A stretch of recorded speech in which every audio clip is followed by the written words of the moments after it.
Hello. Hi. Welcome to the Adventure Corner. I'm your host, RobotSpace. 6-7, good to see you. 6-7 says, I love chilling on the weekends from my game dev job to watch other people game dev for a change. Great. Fantastic.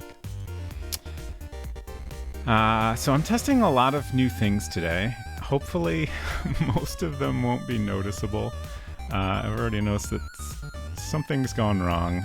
My timed channel announcements are not working, I think. But that's fine. I'm sure nobody will really miss them.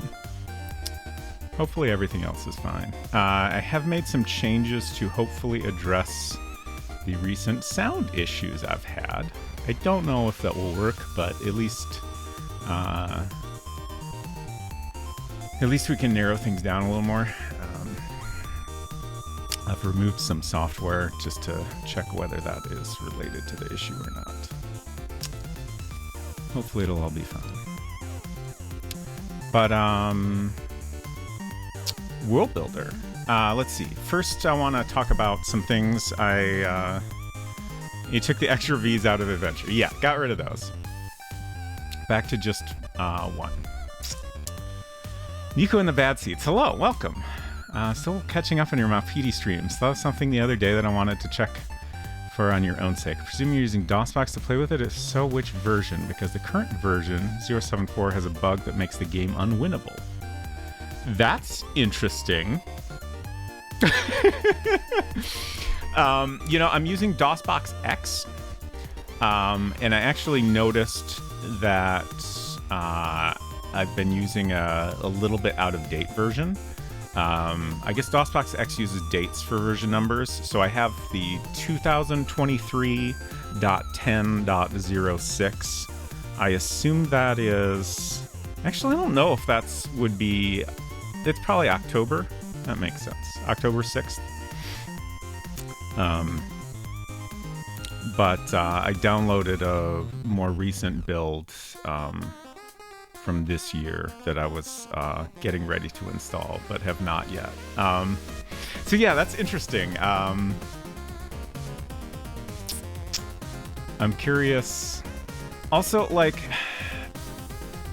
so let me post this thing. There is an issue in the game that I've been aware of. I assume what you're talking about is something different. But there's this patch available that I am using. But I feel like you must be talking about something different than that. Puzzle, good to see you. Our break was great, thank you. Had a nice time. 0.7.4 is apparently released in 2019, so I'm guessing your version is 0.7.4. Not that I haven't tried all revisions of 0.7.4. Okay. Yeah, I don't know. I don't know how DOSBox X compares with regular DOSBox exactly.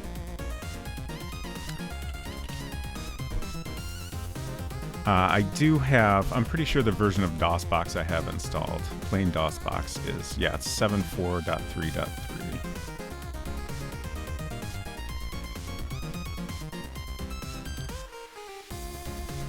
That's an interesting conundrum. I'll have to look into that more, I suppose. But thank you for the heads up. Just that without spoiling, there's at some point a very difficult puzzle, and if you solve it correctly in 0.7.4, it just looks like it doesn't work, but you won't know, so that could be really frustrating. Oh, okay, fun. Thank you for the non-spoiler explanation. I will keep that in mind. That's interesting that a change to DOSBox would affect that. So, a world builder game. Let's see. I did a bunch of things while I was on break.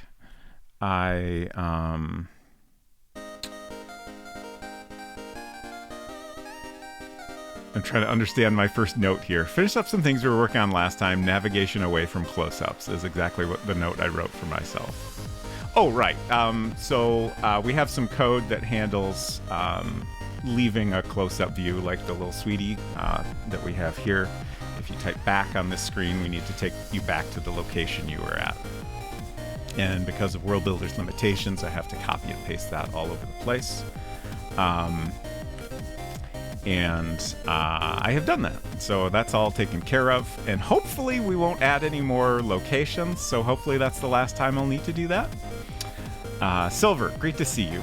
Hope you are doing well. We did have a good break, thank you. I saw that you finished up Alpha Protocol while we were on the road yesterday.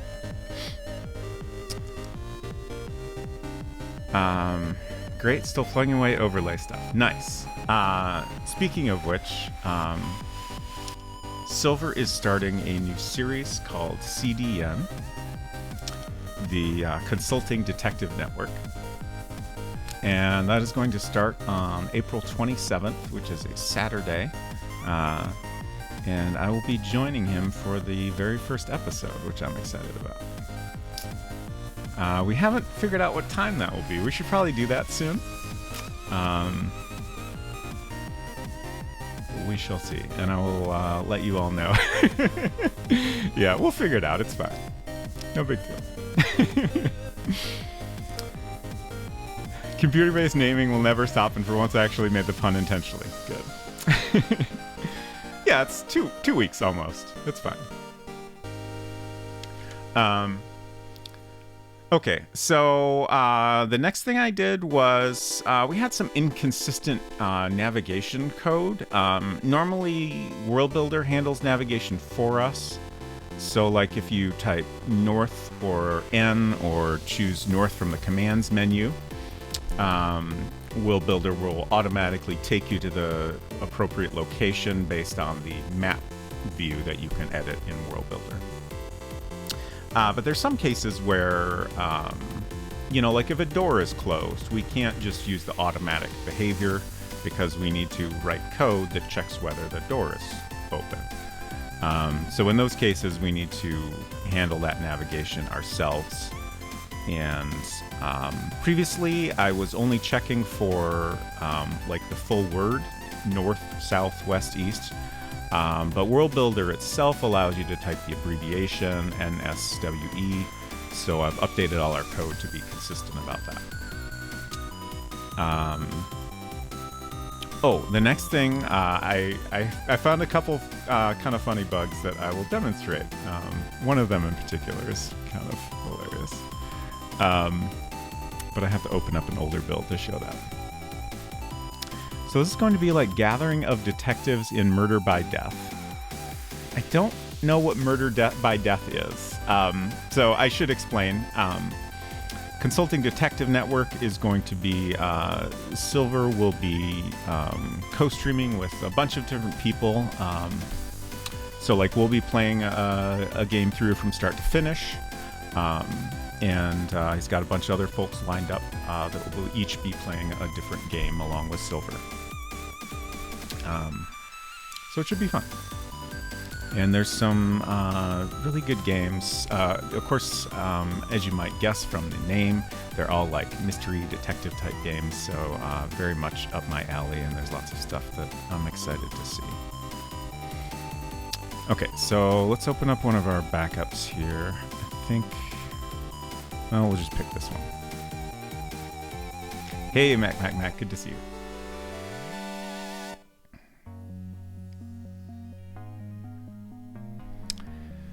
So exciting. I hope my schedule works out where I can be there for it. I do too. And I believe it's like our streams, I think, are going to all be on Saturday, but other folks will stream on different days. Like part of Silver's goal of this is to make it really flexible for the people he's streaming with. So, it won't always be on the same day. So hopefully if you can't catch all of the streams, at least you can catch some of them.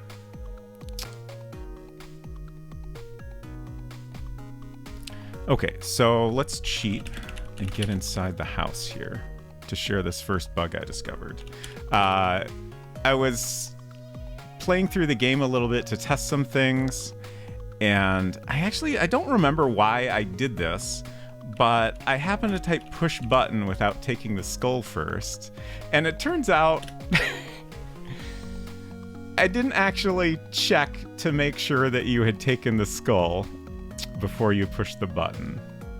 And if you do that, the skull just kind of stays there, which is a little funny. I was kind of tempted to leave it that way, but I figure it's a little too easy to discover once you know that the button's there.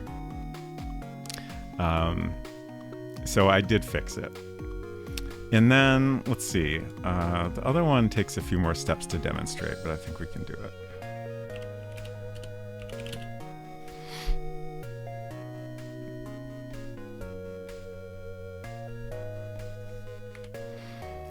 Okay, so we can talk to Brisket, and we have to get through this whole conversation first, so I'm just going to do that really quick.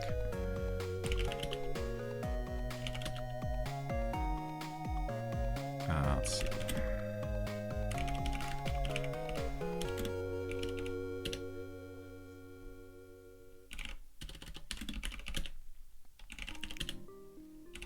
So much conversation with Brisket.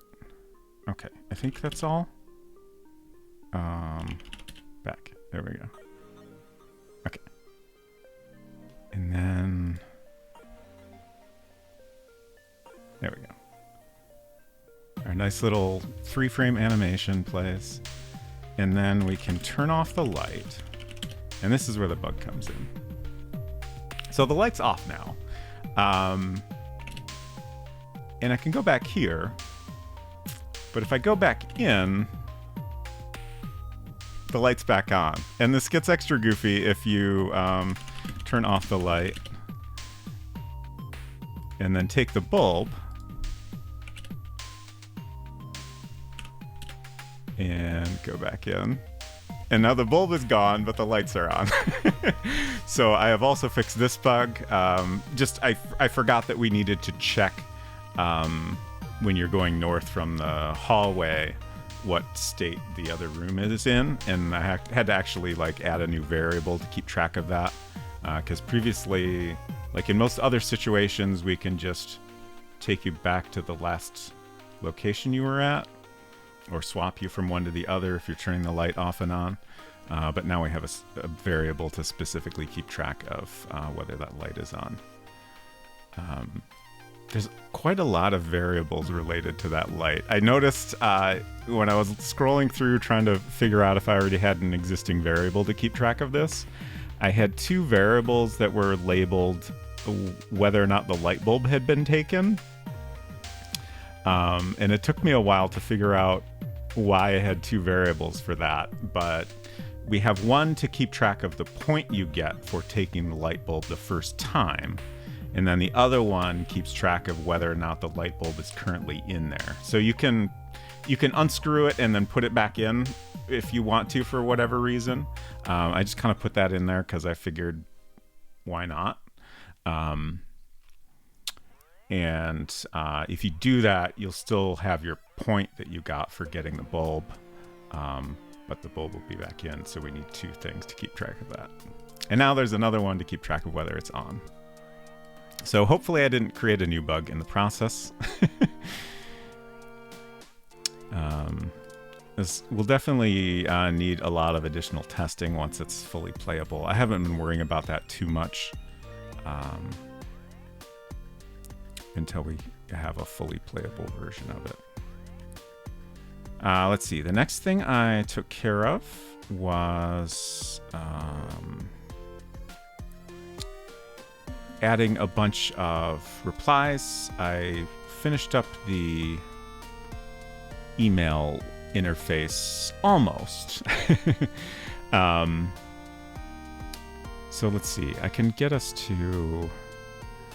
So another interesting thing I discovered, just kind of a little detail about World Builder that I brought up last time. Like, I had noticed previously that if I made some minor changes to the game's code, my old save files would still work. But it turns out if you change the objects in the game, even just cutting, like I did some cutting and pasting of a couple objects just to reorder them in the list. And even just doing that broke my older save files. So it must have like a unique ID for each item that it keeps track of, which makes sense because, you know, the save file has to store the locations of all those items. So, you know, obviously those things need to match up or the save file's not going to work. But I thought that was interesting to kind of work out some of the unexplained details of the save system. Okay, so this is a save that's very close to the end here. Oh, and I've accidentally demonstrated another issue I came across, which is it's too easy to accidentally click and send the message. I think what's happening there is if World Builder is in the middle of doing something, like if it's busy and you click, it will like queue up that click and execute it once the game is, you know, able to process input again. Which is not really great. I'd rather just ignore those clicks if I could, because it's easy to accidentally click twice and send the message here. This is really the only time where it's been a problem, I think. I think a lot of the issue is like the whole Little Sweetie interface is very like point and click focused. And you know, we have an OK button, so it's, you know, it's always in the same spot on the screen. So this is, you know, something that's a little bit unusual in World Builder to be clicking so much in the same spot to do different actions. So I think the way we want to solve this is to not have send selected automatically. So we can either have cancel selected automatically, or we could have neither of the buttons selected automatically. I think cancel is probably a little bit better, but if it seems like that's getting pressed accidentally a lot, then we could go with nothing selected initially.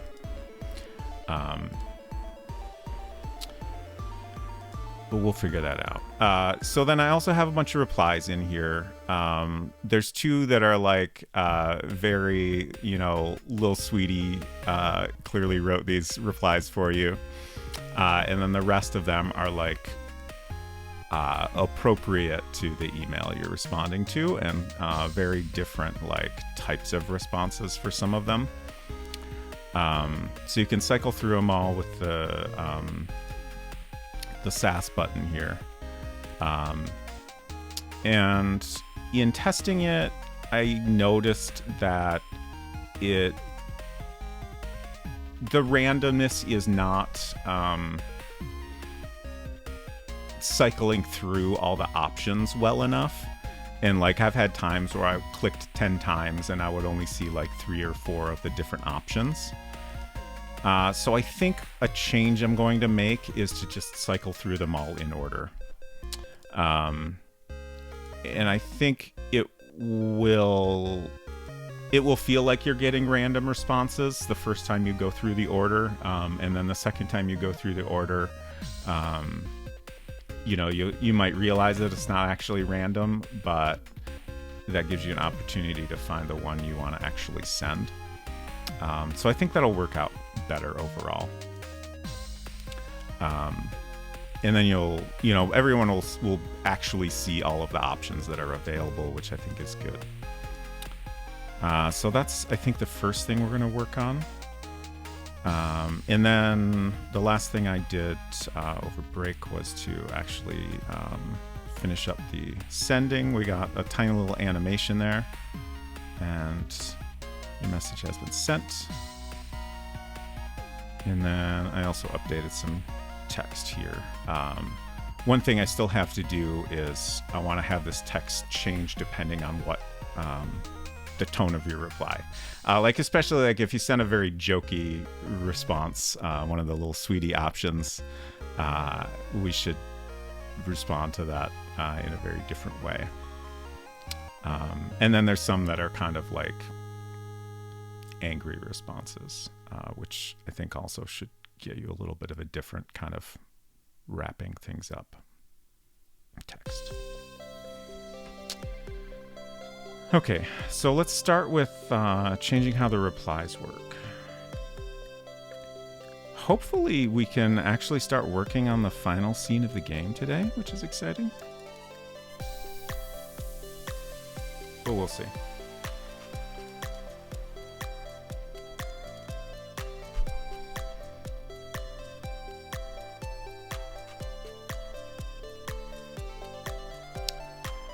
So, let's see.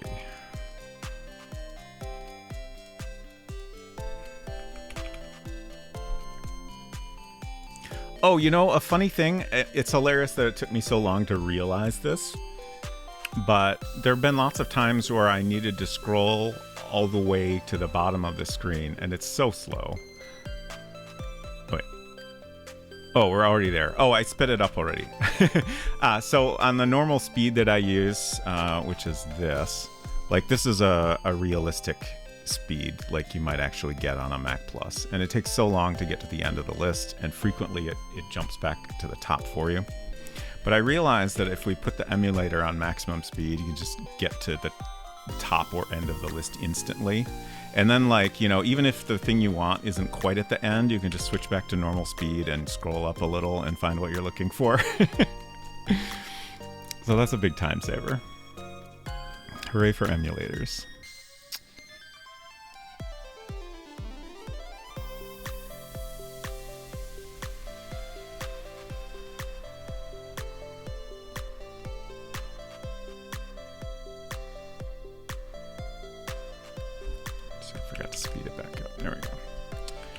Okay, so this code, okay, yeah, this is the code we want to deal with. So basically, if you press the SAS button and you haven't sent a response yet, then it's going to cycle through all the reply options. And it starts by moving them all to storage, and then it picks a random number and then moves the matching response in. So we need to just tweak this a little bit, I think. I think just this line is all we need to change. I want to keep this variable to keep track of which response is currently selected, because I will then use that variable to customize the text that appears when you close the little sweetie. So we want to keep this variable, we just want to create it in a different way. So how can we, I'm trying to remember the code to increment by 1. Can we do S9 plus 1?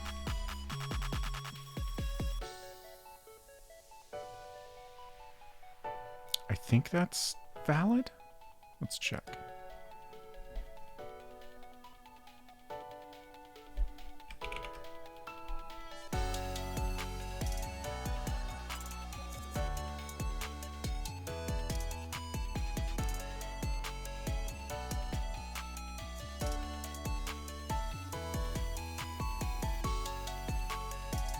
And then the other tricky thing is setting the initial value.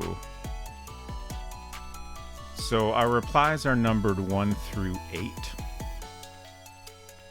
And allegedly a variable that hasn't ever been set is some... Okay, so that was valid code. So I think that means it will work the way I want it to. Allegedly, a variable that's never been set is like some unknown number that is less than 0. So if you want to check if a variable has never been set, you're supposed to check if it's less than 0, less than or equal to 0. Less than 1, I guess, is the simplest way. But if we're doing +1 on some unknown value, that potentially gets us a still unknown value that isn't necessarily going to be 1. So I think we want to set this to 1 or 0 somewhere. I'll have to figure out where we want to do that. We could just do it when you come to the scene. I'll have to think about if that's what we want. That'll kind of reset the loop if you ever leave and come back, which could be good, or it could potentially be weird.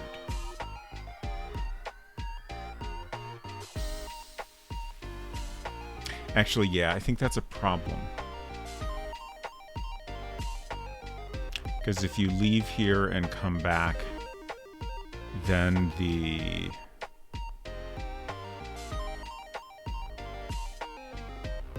it should be in the same place where we reset this scene. Or do we ever reset this scene? I don't know. Let's take care of this first. So if this gets too high, then we need to loop it back to 1, right? Because we have 8 responses, and if this goes S9 equals 8 plus 1, then it'll be equal to 9. So we need to check if S9 number is greater than 8, then we set it to 1.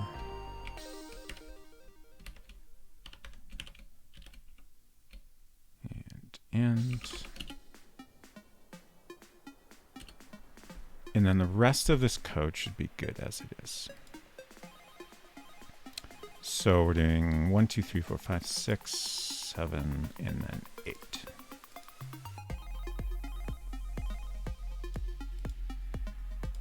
So now I just need to think about where we set the initial variable. Oh.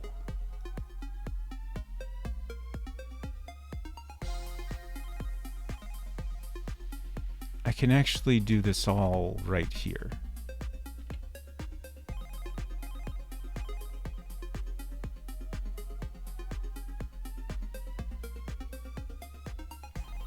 I'm just thinking about the order I want to do this in.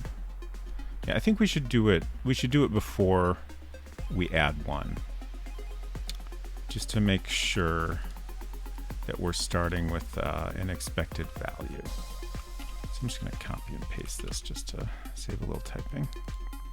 So if it's less than 1, then we want to set it to 0. So that just handles this situation where the manual says that it could be an unknown value less than 0.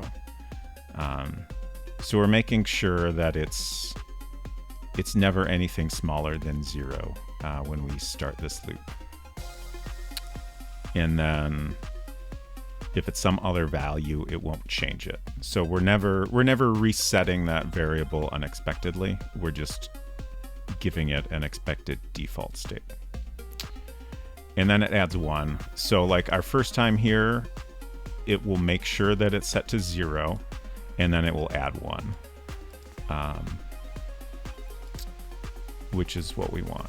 We want to have this first response always show up initially, and then each time we press the button, it will add 1 and go to the next response, and then when we get to the end, it should start over. So I think we can test all that now. And since I've only changed code, hopefully my save I have will still work.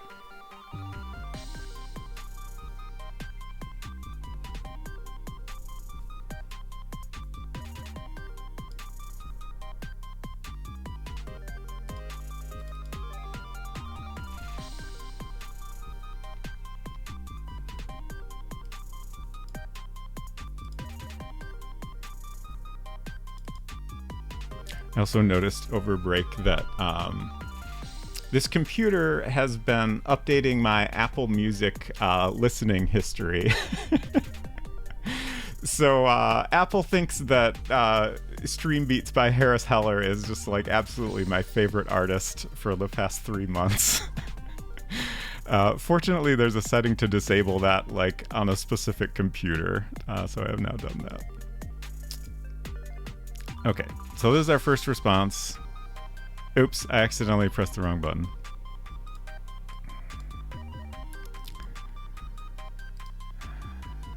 Oh, this is on fast speed. Okay. Oh no. Oh, that was interesting.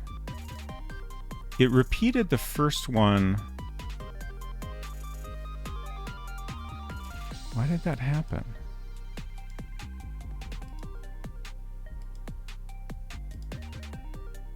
Okay. So on the second loop, that worked fine.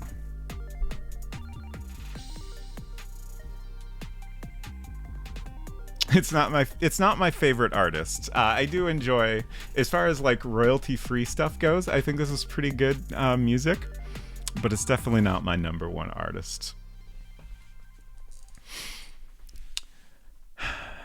Why did that happen?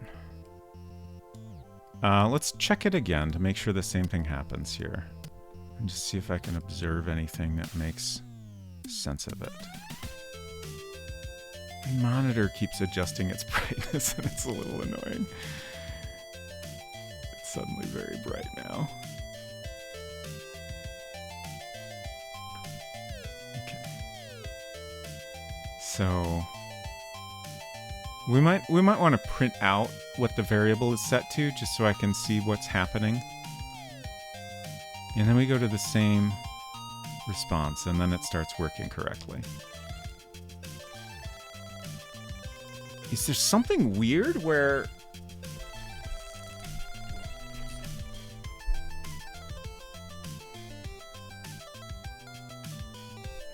Yeah, I don't know.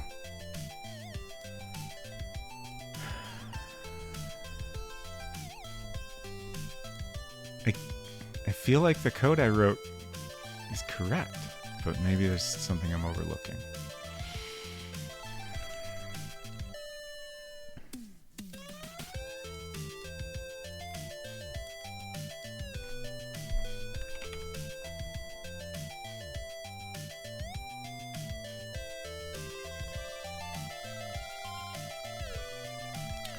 So, okay. So let's just go through this the way World Builder presumably is.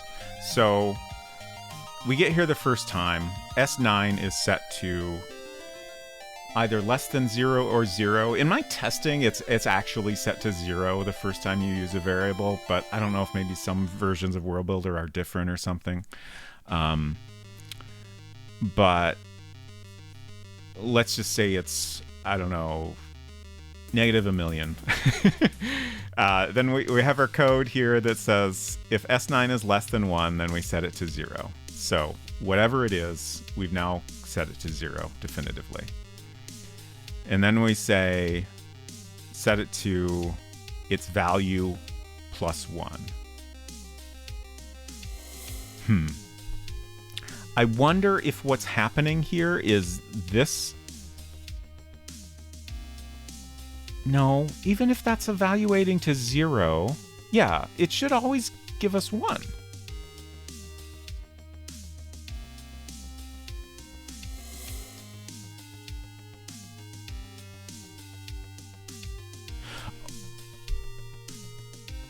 No, I thought I had it, but no. Okay, let's continue. So we set it to 1 here, and then if it's greater than 8, then we set it back to 1. So that's not going to do anything the first time through. Whoops. Real fast. So then if S9 equals 1, which it is, then we move our reply 1 to the scene. And then the rest of these are not going to do anything. And then eventually, oh no, actually up here we exit. So as soon as one of these is true, then we set the scene up how we want it, and then we exit. Okay, so that's our first loop through the scene. Let's double check the end here. Just to make sure there's not something weird happening in this code. I don't think this does anything with that variable. This at the bottom here is just setting up the initial scene, but that's mostly moving all the buttons in to make sure those are in place, and making sure the Wi-Fi signal is correct. Yeah. Problem with your code? Oh man, time to give up and play MoPD Island instead. Hello, Dicebor, good to see you. Okay. So that's not doing anything here. So now let's go through this as though we've clicked the SAS button for the first time on this screen. Oh, that's the problem. Okay. That's the problem. This code is only running when you click the SAS button.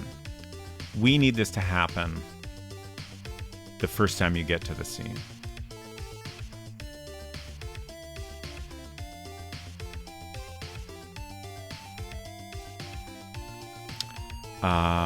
I think usually I put stuff that runs automatically at the end. I don't know why I decided on that, but I did. I guess it kind of makes sense. Like, if you have some input to process, then you can skip that whole block entirely without having to check any variables first. Anyways, I'm just trying to decide if I want to drop this code up here. I think I might do that just for clarity.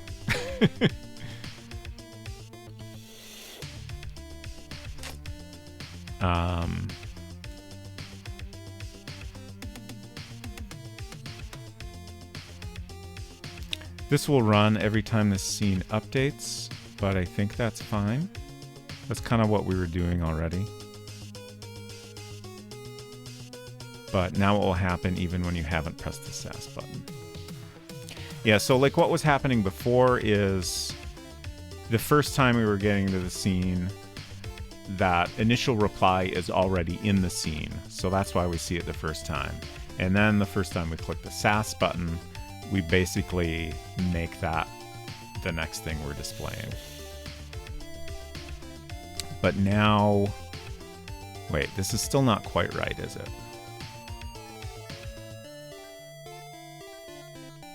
I think what we need to do, since 1 is our first reply, I think we need to do less than or equal to 1, and we set it to 1.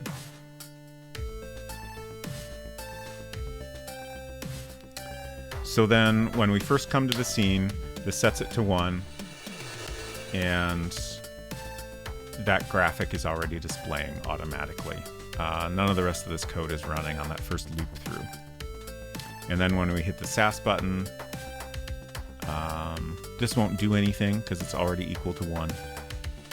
And this code will run and increment it and make sure it's not greater than 8. Yeah, so that should all work fine, I think. I feel pretty confident about this now.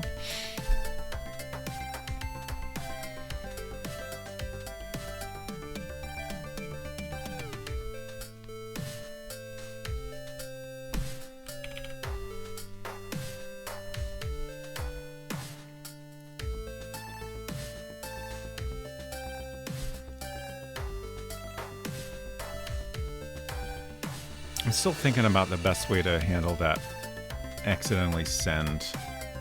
Oh no, we got a syntax error. Oh, less than or equal to is not actually a thing. Okay, we'll just do less than 2 then.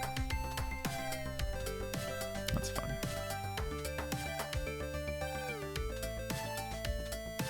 To me, that just feels weird, but it's the same thing. It's just like, I think the problem is like looking at that code forces me to think more about what it's doing. Whereas if it just says less than or equal to 0, set it, if it's less than or equal to 1, set it to 1, like that is very easy to look at and understand immediately what it's doing. Okay.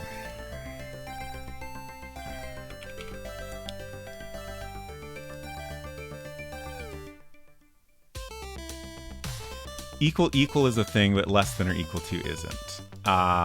So funny you should ask that. So in most programming languages, a single equal sign is used to set a variable. So if you have, and here we say let variable equal whatever. That is doing a specific thing. It's setting the variable to that value. And that's what a single equal sign always does. So if you have an if statement and you use a single equal sign, it's actually still, and to be clear, I'm talking about more modern languages, most programming languages in this case. Like if you use a single equal sign in an if statement, you're actually still setting a variable. So a lot of, like Xcode, for example, will generally warn you if you're doing something like that, because that's not usually what you want to do in an if statement.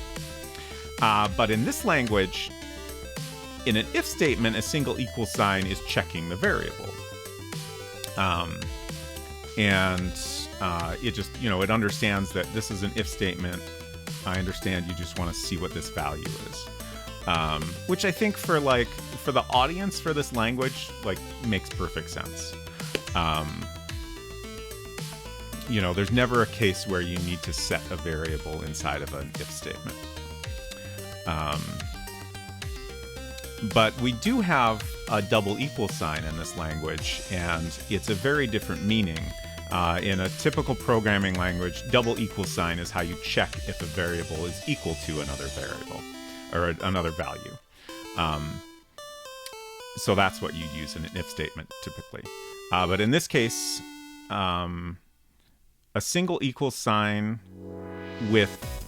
when you're dealing with numbers is just a way to check if they're equal. When you're dealing with input, which is text, it means, I have to think about this for a second.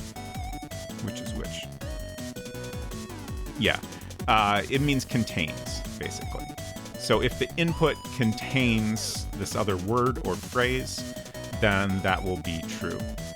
But if you use two equal signs, then you're saying, does this equal exactly this text? So, if you type go north, for example, that's your input text, and if you use a single equal sign to check for if the user typed north, then that's going to be true. If you use two equal signs to check if the user typed north, since they typed go north, that will be false. The triple equals is where it's at. We don't have a triple equals in this. So when you're dealing with numbers in World Builder, there is no double equals. And apparently there's no less than or equal to also. Actually, though, I think there's some weird case. Let's look at the manual here. There's some weird case where there's something a little bit different you can use. And I can't remember what it is. Oh, wow. I went right to the correct page. Oh, right. It's two greater than signs means does not match exactly. And when you're dealing with strings, you can also use greater than to mean does not contain, or in its wording here is not a substring of. You can also use it to check if less than or greater than can be used to check if an item is in a particular location or belongs to a particular character. So yeah, those are all the comparisons you can do, and some of them are a little bit non-obvious.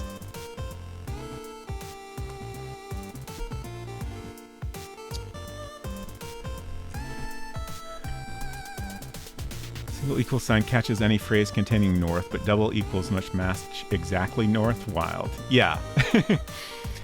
It's also worth noting, I'm pretty sure it's never case sensitive, even with a double equal sign. Don't quote me on that, but I'm pretty sure that's true. Okay, so we're now testing to make sure we go through the replies in the correct order here. So yes, it worked. And then hopefully we'll get a loop around. Let's see, the one that says goodbye, that's the last one. And then we get back to that one. Perfect. Okay. And then we can send. Send. Okay. Now let's do one more quick test. Well, a couple more quick tests.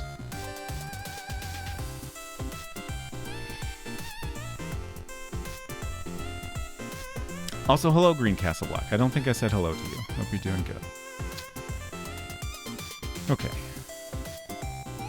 So now I want to check real quick that... I just want to think about what happens if we swap it so that the cancel button is selected initially. And somebody accidentally hits that. So then they just go back to here. But then they can hit OK again to go back. I think that'll work out fine. I think I'm also going to swap the positions of the buttons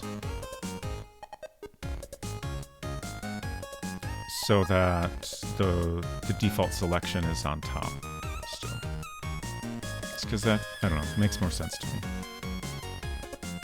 And then you can tap down to go to send. So let's see.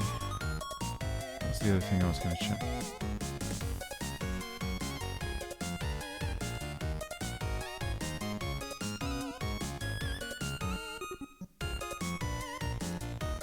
So I think if we go back and forth like this and hit random, it'll still, yeah.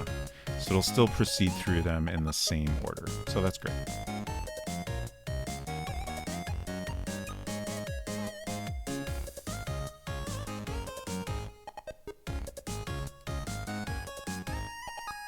Send.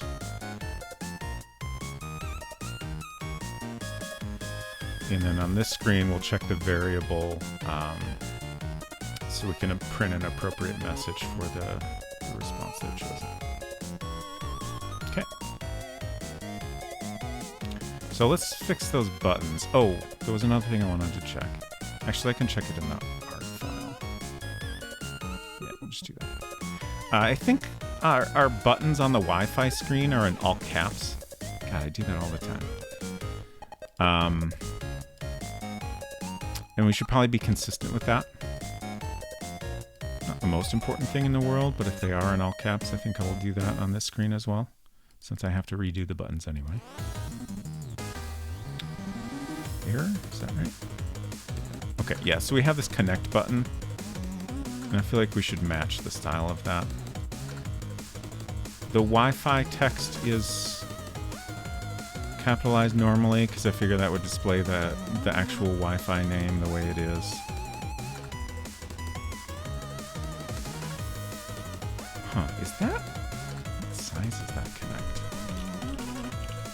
It almost looks like it's 10 point. Not greater. It is 10. I don't know how I feel about that. I might want to change that button. I like 9-point Geneva so much more.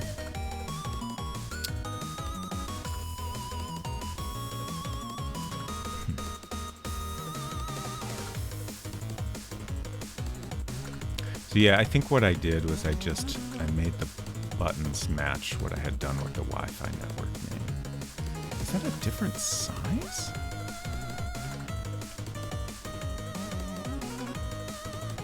Yeah, it's a little bit taller.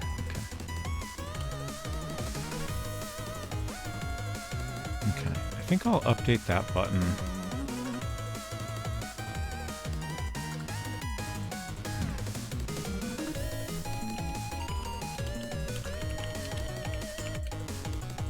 I think I do like all caps. It kind of emphasizes the button a little bit, but I do want to make them 9-point. Just be needlessly picky about it.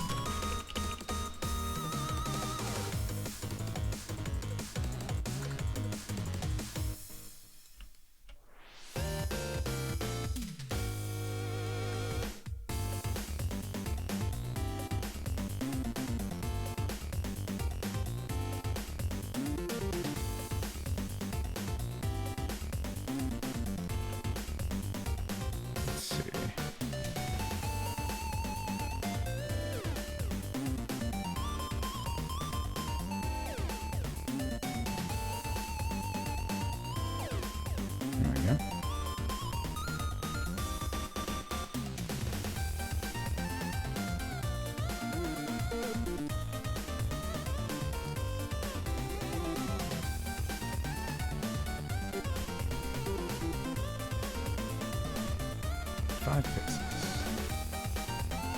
Let's see, we currently have 7.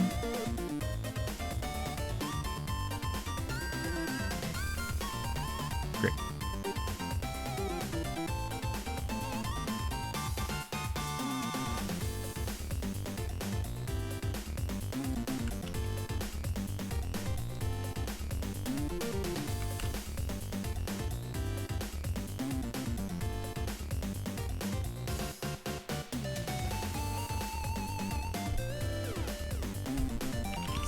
Email, reply.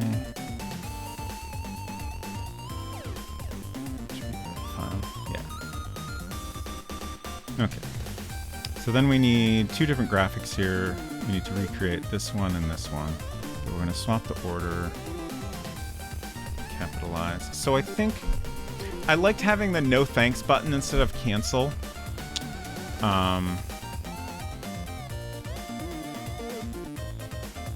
I don't know. For whatever reason, I feel like it's going to read differently if the cancel button is first. Maybe I'm worrying about it too much.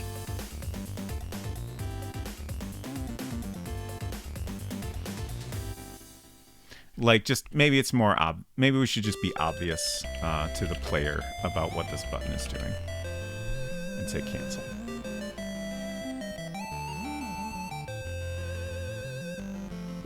I think I'm going to do that. I don't like this kerning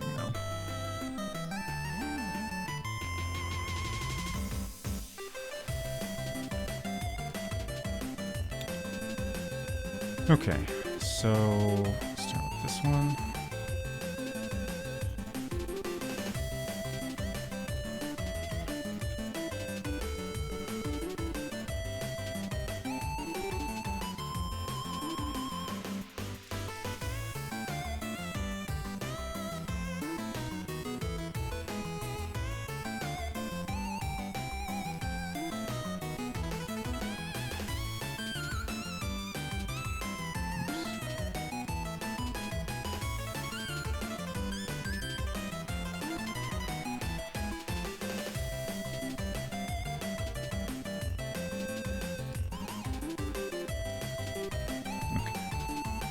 Made it a little too small, which is slightly annoying. Let's see, this needs to come out 2 pixels more. Oh.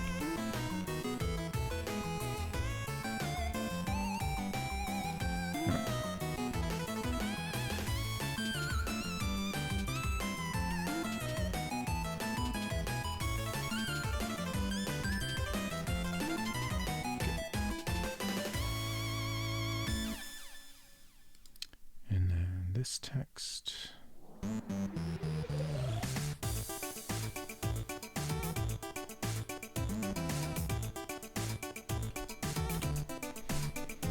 Great. That's one.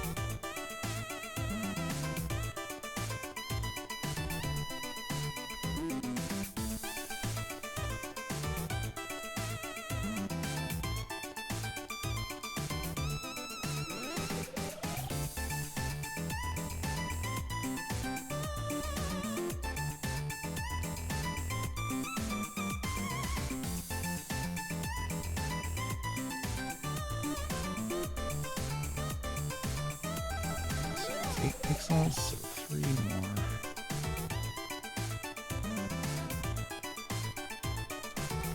Perfect. Okay. Let's see. So I'm just thinking about the changes to the code I'll need to make here. I basically need to swap the code that runs when you click OK.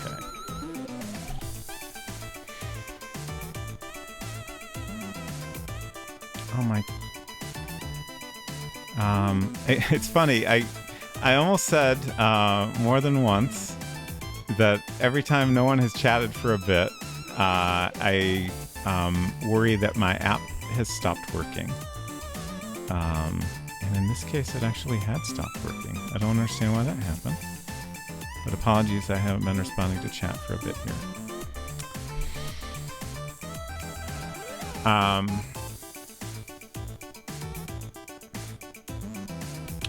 have a strong opinion on the issue of 9-point versus 10-point Geneva. I do. I really like 9-point Geneva. I think it's a really great pixel font. 10-point still looks good, but it's not as perfect as 9-point. That's all. So have you ever looked at an object painted with that top right texture and not been hungry for Eggo waffles? Honestly, I don't know that I've ever had that thought, but that's great. Hello, Deivor. Good to see you.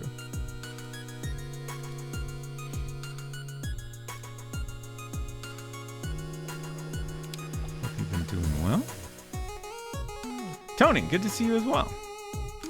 I am doing pretty good, thank you. I hope you are too.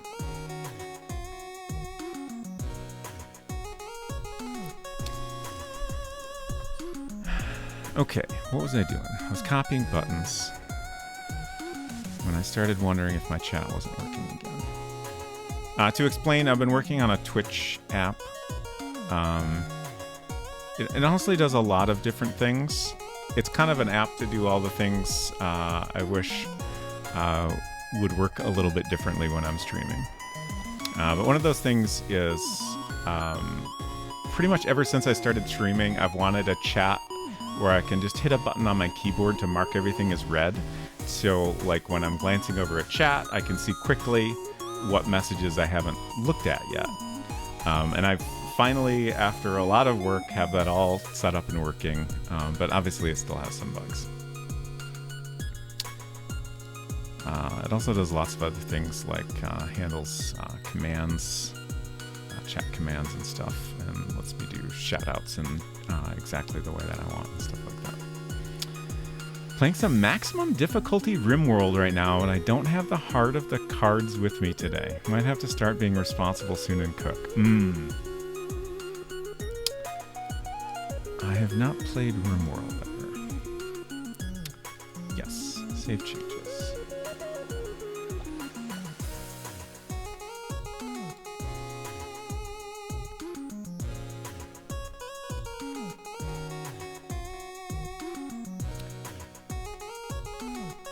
A lot like Dwarf Fortress. Okay. Also not familiar with that either. At least that one I'm more familiar with in like the extremely general sense. But I've never played it and don't really know how it works. Let's see. So we want to go in World Builder now. You're welcome.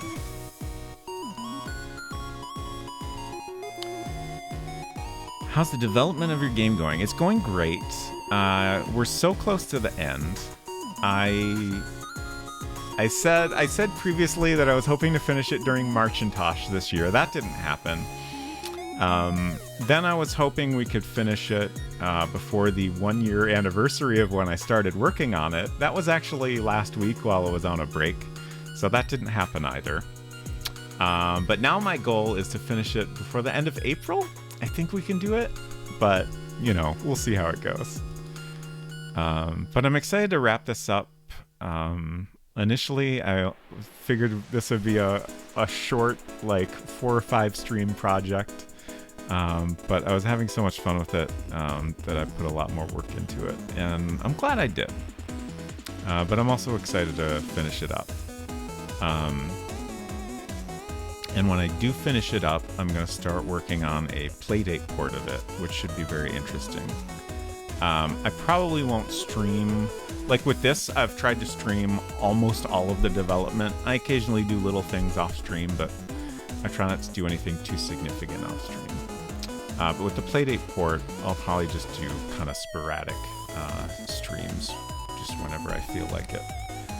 And we'll probably start off with a few of them, just because I think probably the most interesting part of that will be like the early stages of figuring out how to put it all together and stuff. Means we must have started this around Mopedi. Mopedi started in December for December. But it does feel like it's been about a year.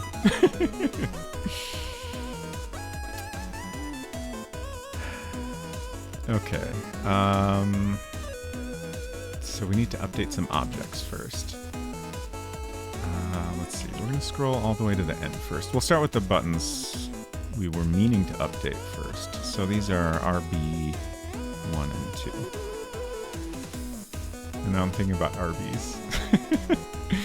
Okay, so this is our default button. Just gonna line this up exactly this. Wow, did I get that? I did. Incredible. Wait, what? What just happened?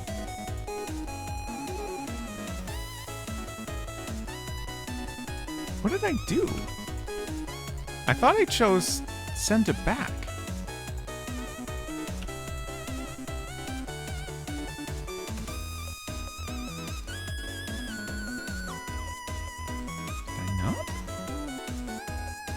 Oh, did I maybe accidentally clear?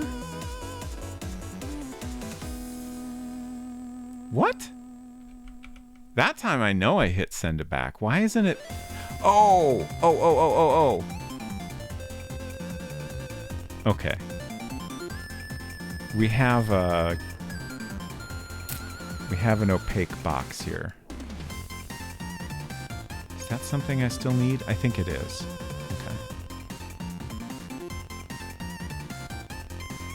So I think we have 2 of these now. Yeah. Okay. There we go. Okay. It all makes sense. So I have an opaque box so that when you're toggling between the 2 button states, when we do that, the best way to do it is have a graphic that completely covers up whatever is behind it. Otherwise, you will either see a blink, like where there's nothing visible for a brief moment, or you'll see them overlapping, just depending on the order of whether you switch out the old object first or bring in the new object first. So that box just kind of makes it a cleaner transition.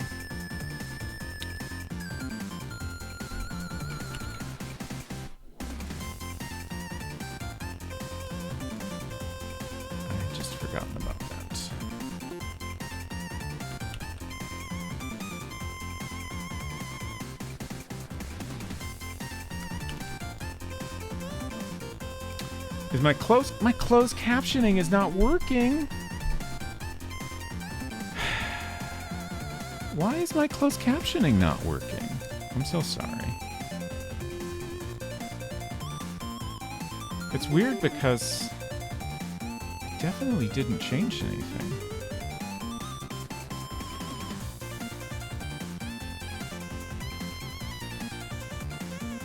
Caption source is not selected. That's so weird. Hello. Oh, I didn't save yet. Is this working now? Yes, it is. Okay.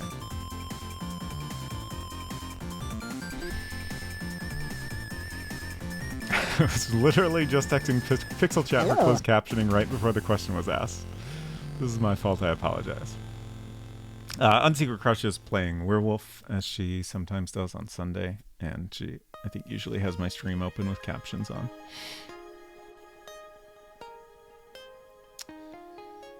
Opaque, so there's a downstate. No, we don't have a downstate. We just have a different with the other button selected.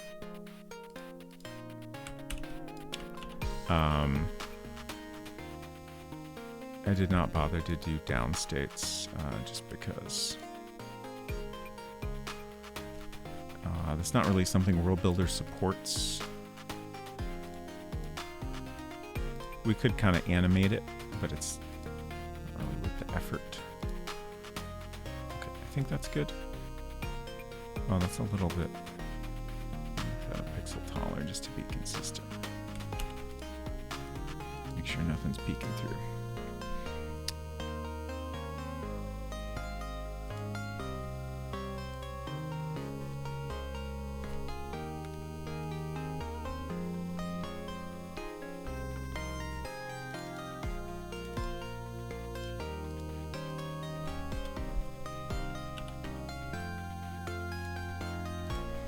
Okay, that should be good. And then we want to update our connect button because I'm a weirdo.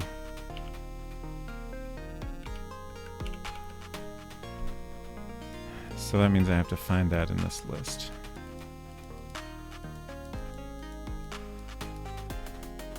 Let's see, I'm trying to think of what... Oh, that might be part of the background graphic for the Wi-Fi screen? Could supply waves of Malpidi Island dialogues lines for the soundboard next. Thank you for the egret. Okay, let's take a look at what is in here. Okay. I didn't think so, but it seemed like a possibility.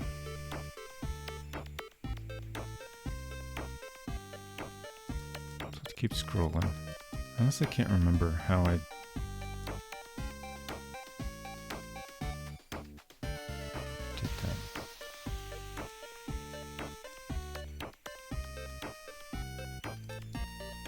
That's SAS, right? Yeah. I don't know. I really don't know. Errors. That sounds positive. Okay. Oh god, there's another button. I shouldn't have done this, but now I've started it and I have to see it through. Okay, so here's our connect button. Oh, I see what's going on here. Okay, so... kind of interesting.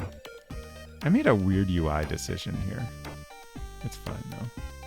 You're basically selecting both of these buttons at the same time. I guess this is meant to indicate a selection versus a button.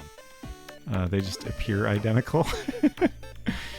I'm sure it made sense to me at the time, but I disagree with that choice now. I'm not going to worry about it, but I am going to change these buttons to be 9 points.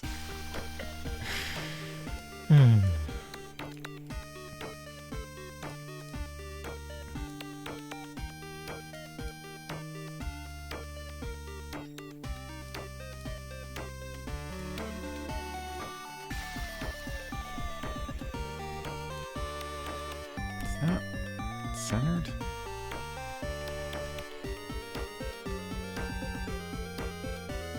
You can't see what I'm doing right now, but I'm currently using the modern macOS screenshot tool to measure. If you press Command-Shift-4, you can take a screenshot of a selection, and it will show you the size of your selection. Okay, it's perfectly centered. Great. So I think we need to paste this button in some other screens now, and then apparently we need to update the back button also. Why did I do this?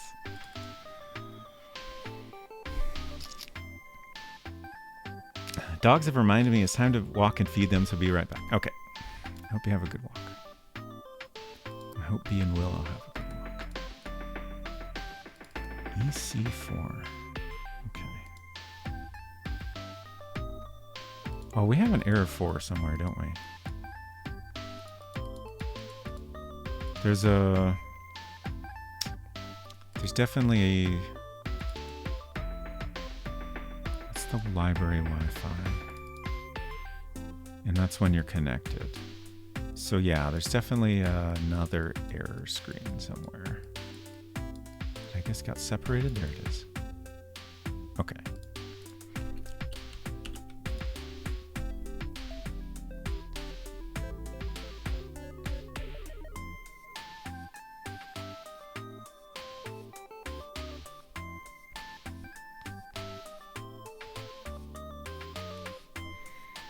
So I'm just thinking too much. Like there is other 10-point text on here, which, you know, we have a little bit of 10-point Geneva in the little Sweetie UI, which is fine. I made that choice intentionally. It's just, I figure our buttons should be consistent at least. I don't know. I probably should have just left it alone, but here we are. All right, let's go fix up that back button and then we'll be done with this. Command-Shift-4 to measure is a nice trick, used it a lot. It's a shame that on a Retina displays it gets a bit messy if app 1 is not Retina aware and it gets its pixel stretched. I don't know that I've run into that issue. But that does seem like it would be annoying. Okay, back to MacPaint. And I did that again.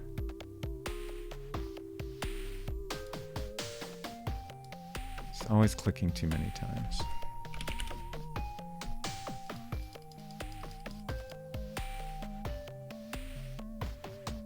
We want the error screen. Where's that back button? Well, I guess we don't need to find the existing back button. We'll just make a new one.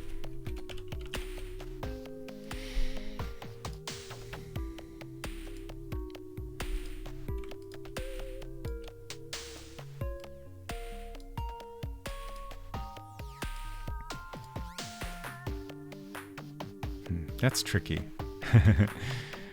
So previously I adjusted some kerning because with cancel, it was too much space between the C and the A. But the B and the A is a little tricky. Like, neither one is quite perfect. So like, if you're not a designer, you might wonder why I'm fussing with this so much. But like, visually, you want the space between characters to look somewhat equal, right? Like, you want the total of this space between the A and the C here to look similar to the space between the B and the C. And I think that's definitely better.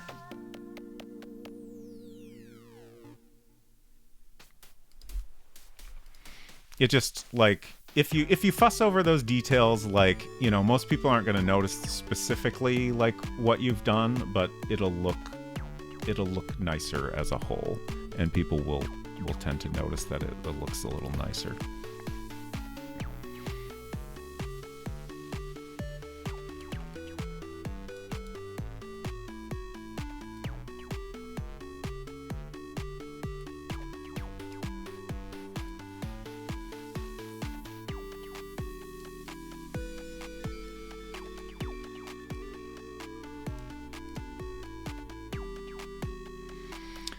The issue when running Mace on a MacBook Air M1. Not sure if I ever worked around it. Oh, okay, interesting. Actually, I haven't used Mace in a long time.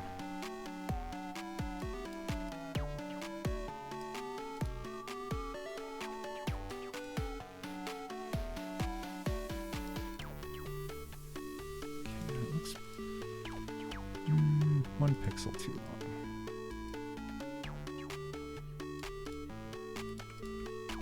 Okay.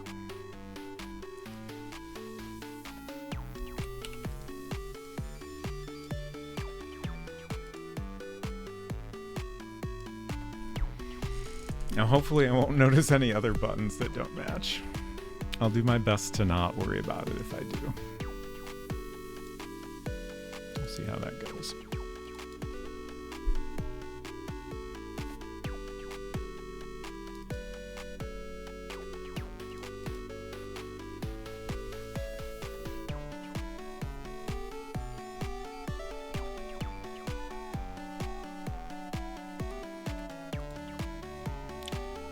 Let's see. So we need to go back to those Wi-Fi screens. see, error 1 and error 3, I think. This one should be good now.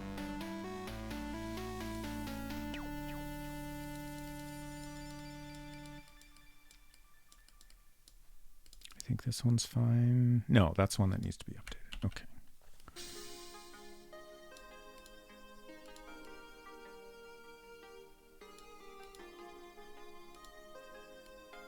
Is it the same width? That's interesting. Okay.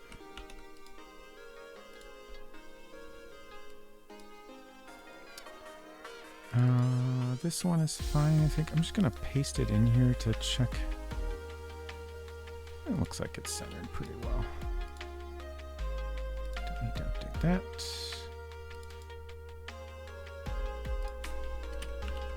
Okay, great.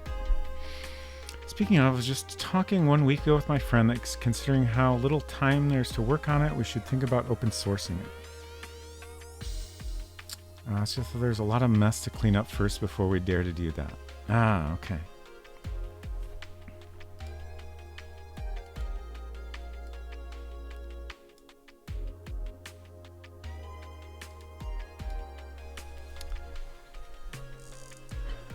Okay, I think we're done with that.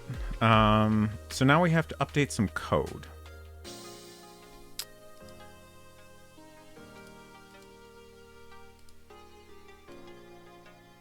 Oops. Accidentally moved my window around. So, scene code.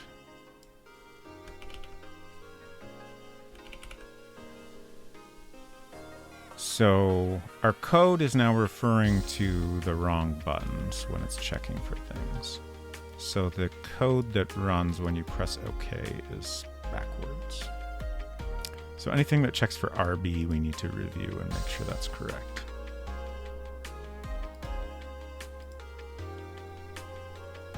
Which I think this is the... No, there's multiple cases we need to check. So RB1 is now cancel. So that takes us back to Little Sweetie emails. RB2 is send. Oh, this is swapping the buttons. Okay. I think I might have missed one. Yeah. Okay.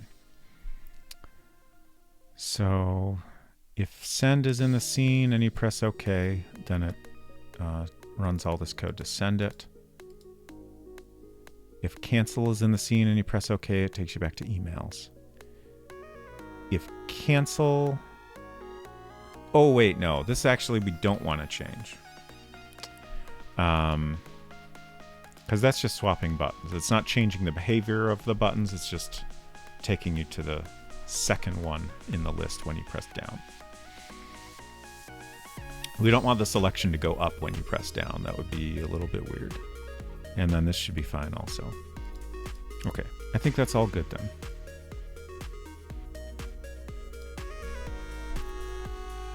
And then we can go test that. Hopefully our save file is still compatible.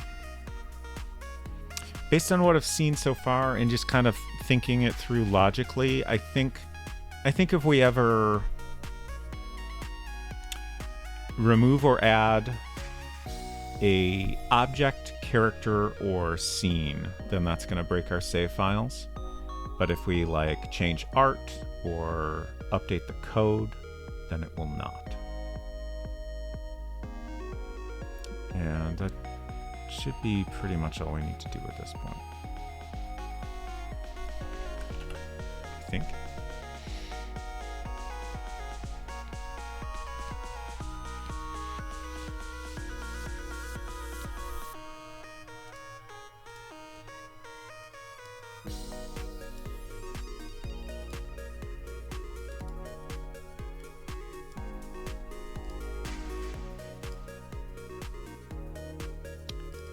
Okay, save file still good.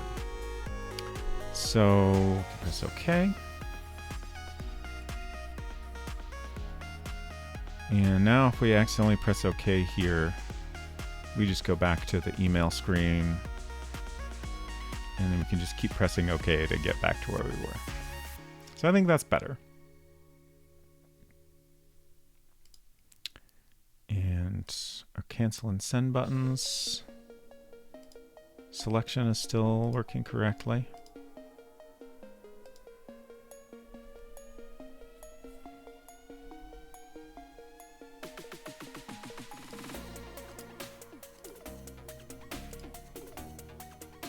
Great.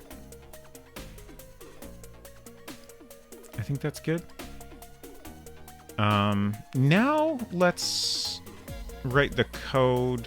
Let's update the code that runs when you come back to the library here.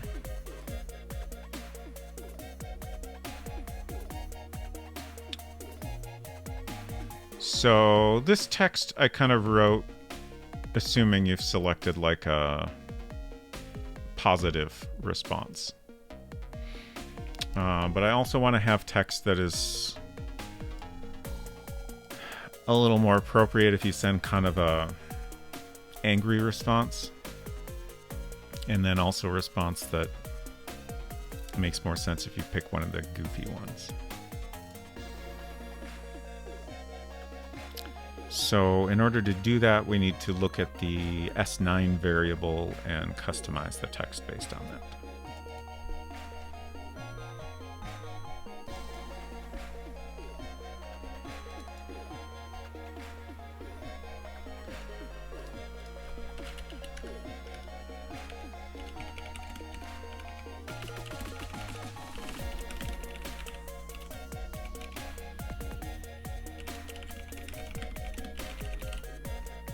Making myself some notes.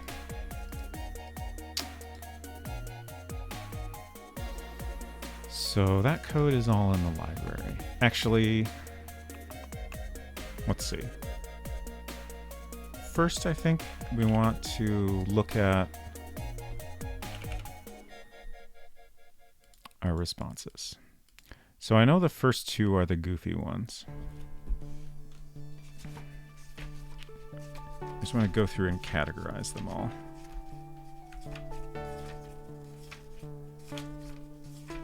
Oh wow, we filled this book? Jeez. Oh wait. I got a couple more pages. And then my father world notes. Okay, so we have R1 is a silly response.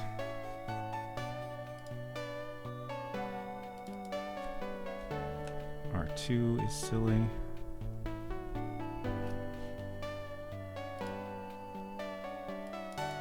R3 is negative.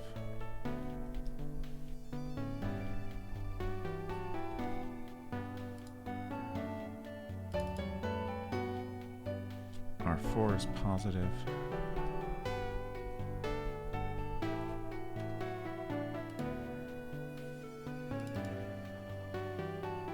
R5 is negative.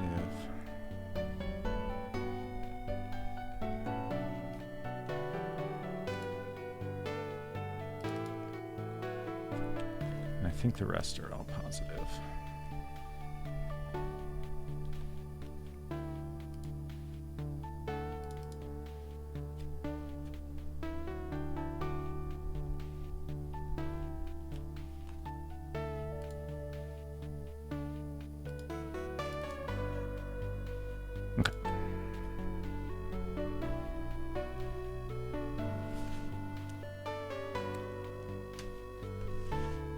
Should be easy enough to handle. So basically we'll check for, since they're mostly positive responses, we'll check for if it's 1 or 2, then we have the silly response. If it's 3 or 5, we have the negative response. And if it's anything else, we have the positive response. Let's see, that's in library entrance. I feel like, how much code do we have in this screen? Okay, it's not too bad. There's a lot going on in this screen, but a lot of like, there's a lot of stuff you have to do in this screen, but a lot of it is like on the little sweetie itself, because this is where you get on the Wi-Fi. So like the code for that is not in this scene, even though you have to be here for it. Okay, so I think at the very end is where this code is, since it runs when you first come here. So we just check if E5 is our variable that keeps track of kind of your progress through the email puzzle as a whole. So if you come to this screen and E5 is equal to 5, then we immediately set it to 6, which basically means that we've already displayed a message after closing the little sweetie, and then we print out that message. So after we set the variable, we want to check, let's see, that was S9, right? Just double checking. Little sweetie reply number. Okay. So if S9, I could do if it's less than 3, but I think just for clarity and consistency, I'll check for the value specifically.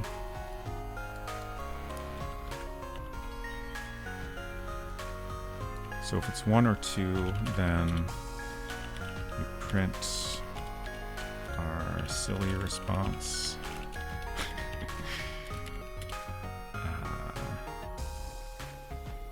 Oh, we don't have else, do we? That's so annoying. Okay, it's not a big deal. It's just it's a little annoying. Okay, so then we'll exit. In all the scenarios here, we want to exit to make sure that the default room description doesn't appear. Just it'll be too much text, and like we want to focus on like the character's thoughts at this point in the game. Else is not in this language, no.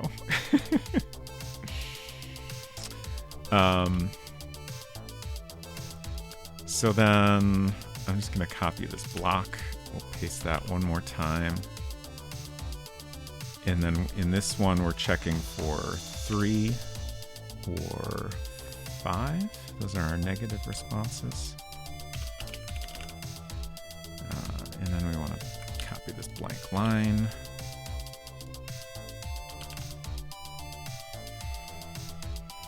Okay. So if S9 is 1 or 2, we print our silly response. If it's 3 or 5, we print our negative response. And then after both of those, we will exit immediately.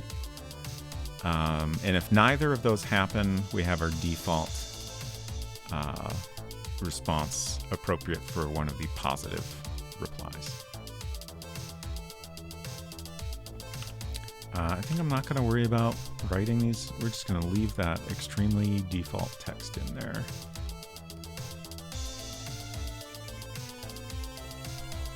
And we'll write that later.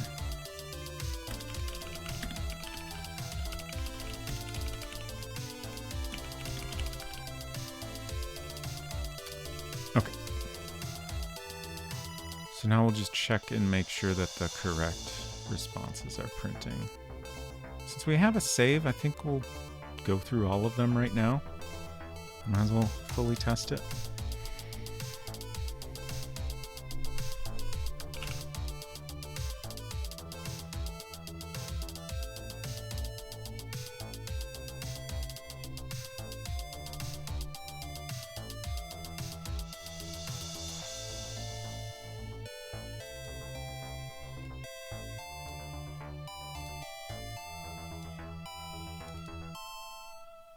Okay.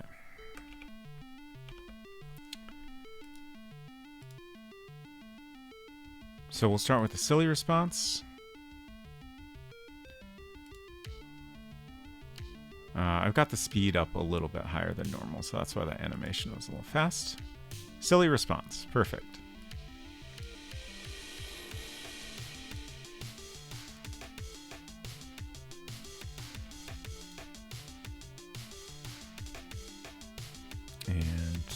second silly response. Oh, I accidentally hit cancel.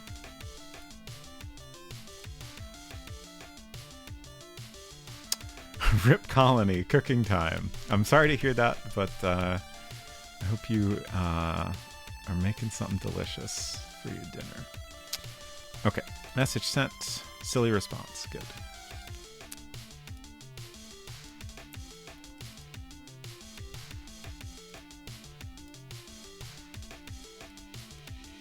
So now this one's a negative response. So one thing I want to check real quick is, well, let's go ahead and hit send first. And we should get the negative response text. Good. But then I want to try that same thing slightly different.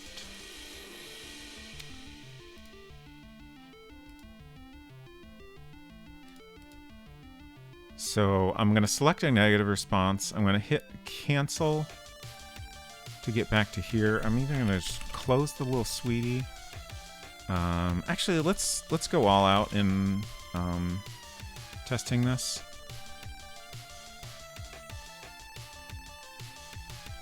I just realized that the bus, right? The bus is here, even though we haven't sent a reply, which I think that was an intentional choice I made. You don't have to send a reply. Once you've read that final message, you can leave.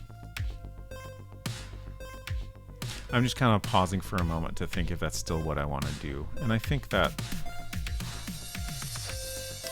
makes sense. Breakfast sandwich, meal prep, and steak with bordelaise. Interesting.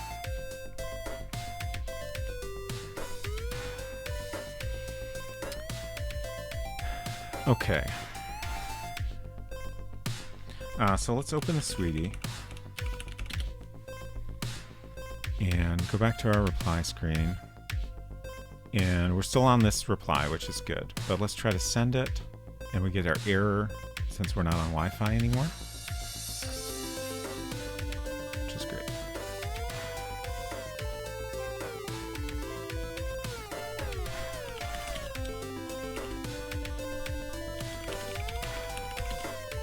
And now we're on the Wi-Fi again.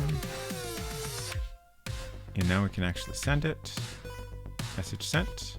And we get the negative response. Great. Mostly I wanted to make sure that it's still keeping track of the correct reply number, even if we do some other stuff and come back to that screen. But I think that's all fine.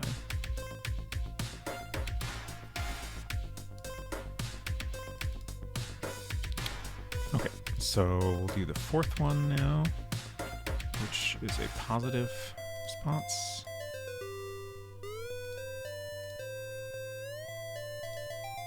And that gets the one that I've already written.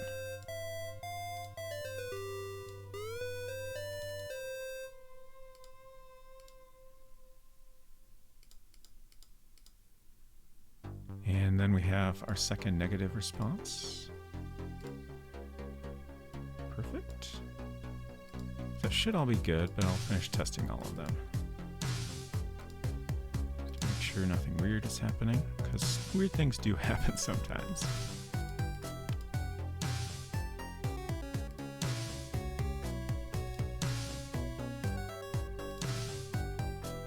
Perfect.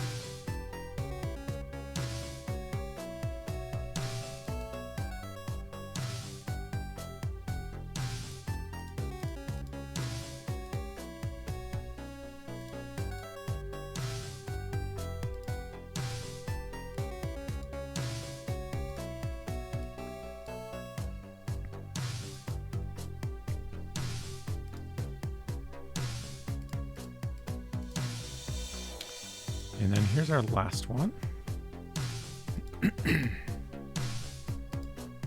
And we should also double check that nothing weird happens when we start looping around.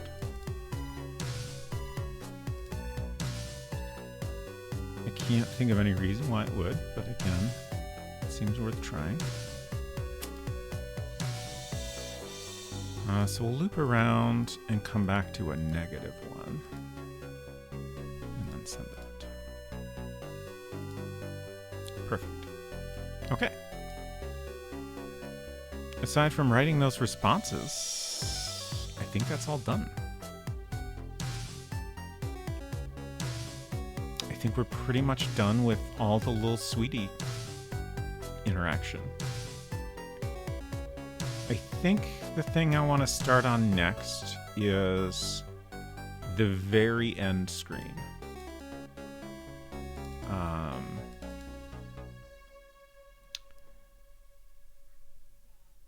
So we have right now just a black screen that appears at the end. This is after you've won the game, basically. And we have some code that prints some things. Right now it says you did it, you completed the game. Great job. I will probably rewrite that a little bit. I'm going to make a note about that.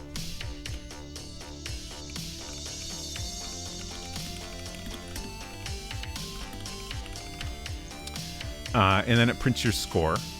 You have earned all 24 possible points. Congratulations. Or it'll say your final score is whatever out of 24 possible points. Better luck next time. And then hopefully it will prevent you from doing any other actions.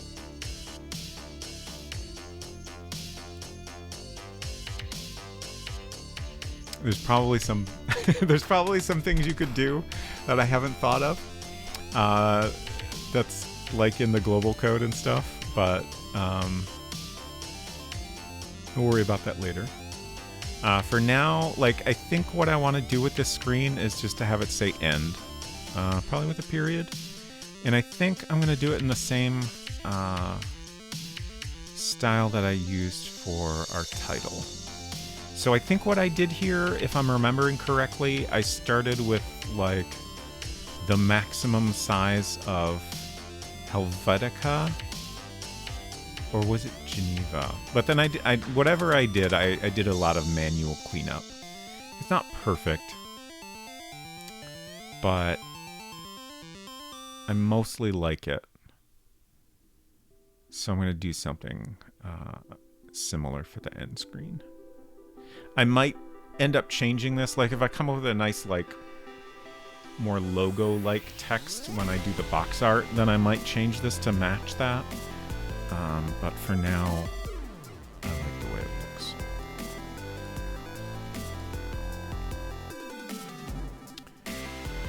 So now I just got to figure out what file that text is in so I can reference it.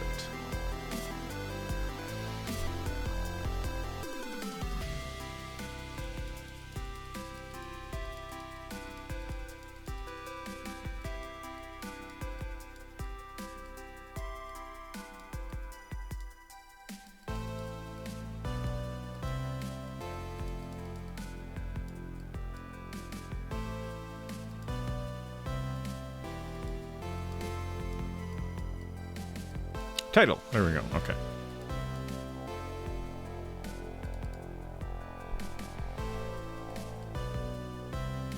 Oh, yeah. This isn't actually the file we want. I do... I don't know. I kind of like that, and I kind of don't. Let's see. Title 4, probably? Okay, so that's the one we're currently using.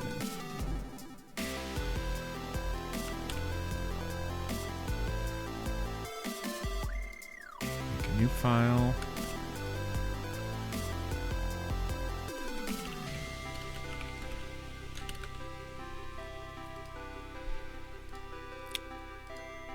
So we have an N and an E.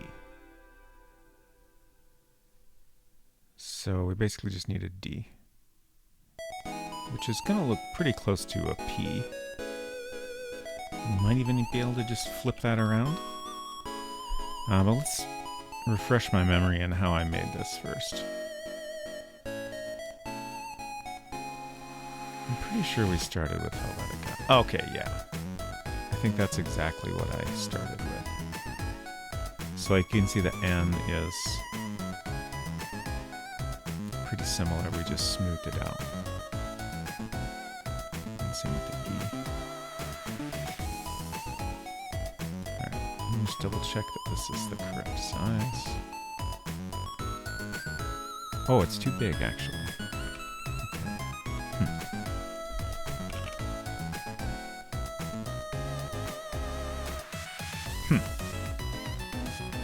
Well, that's too small. What did I do?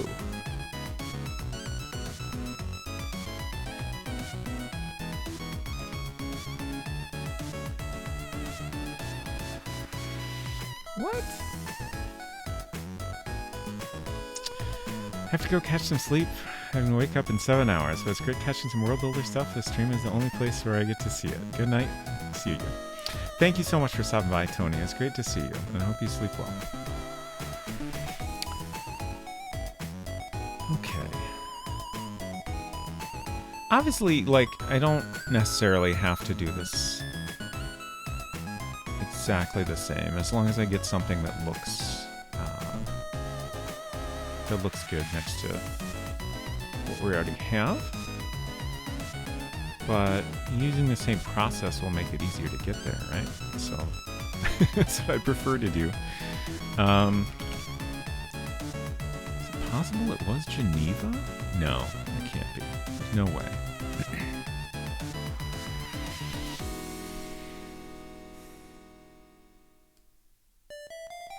So the only thing I'm left with that I can think of is maybe I started with this but then shrunk it down?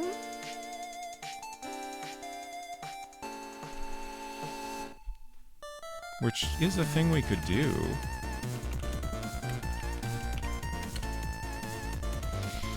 I'm a little bit surprised I would have done that, but it's not impossible.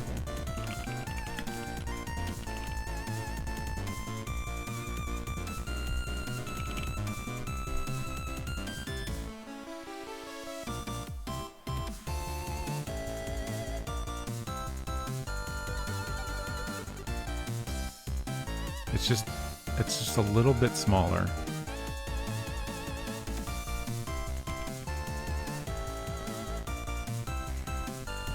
Let's see. Okay. So if I hold Command, then I can change the size arbitrarily. I think Command Shift will, yeah. Let me resize it, but keep the proportions the same. God, this seems wrong.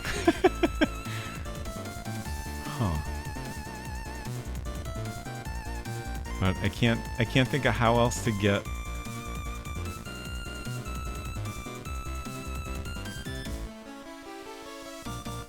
anywhere near what we are working with.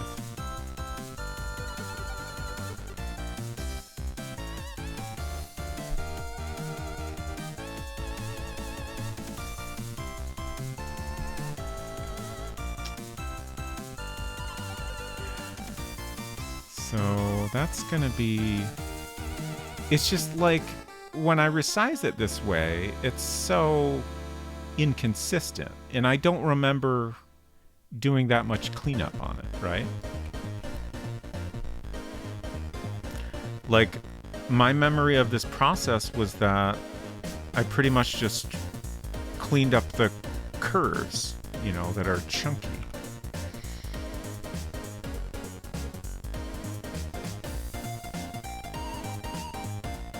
But maybe I'm just remembering it wrong? I don't know. It's just like, this looks so terrible, it's not even worth using almost.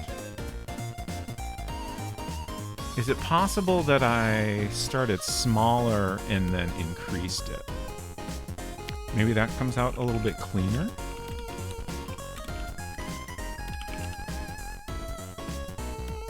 So like, if I start with 24 point, yeah, this might actually make a lot of sense.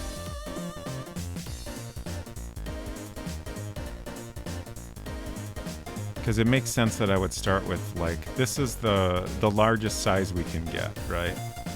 So then I can just increase it. It's still super messy though. It's almost worse in a way. Maybe if I look at my other files, it will help me see the process. Title. Okay. So here we've got 24 point Helvetica.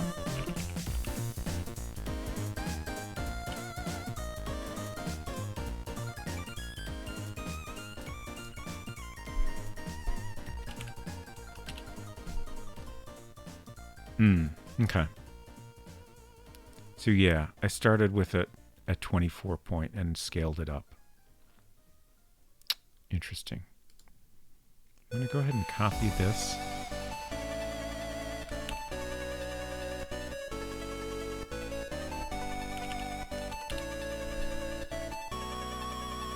And then there it is cleaned up. And I kept the 24 point version to make sure I was not altering the font too much. Okay. All right. Weird process, but sure. I mean, obviously I was just doing what I could to get some larger text. Okay, so this is kind of my reference for what I want it to look like when it's scaled up, right?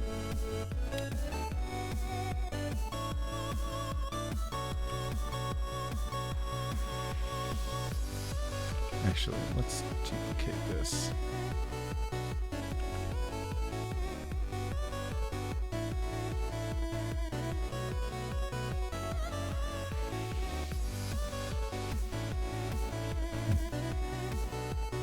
I was looking at various letters and trying to get to a size where they look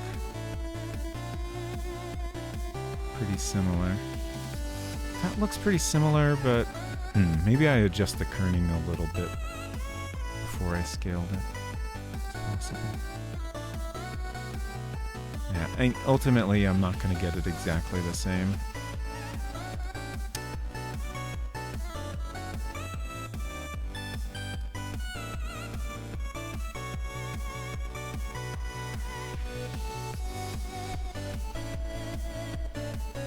Actually, yeah, let's start over. Let's tweak the kerning.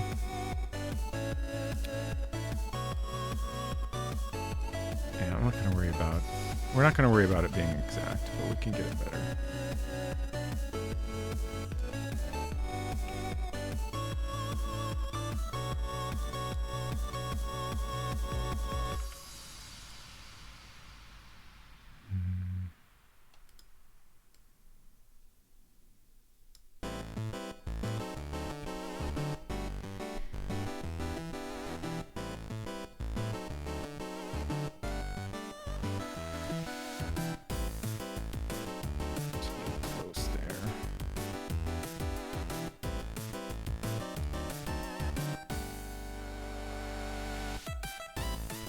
Okay, that looks pretty good.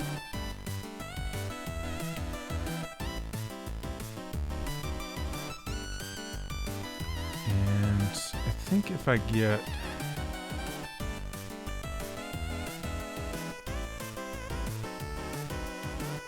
closer selection here, like right up to the edge of the text, then I'll have a little bit more control over it.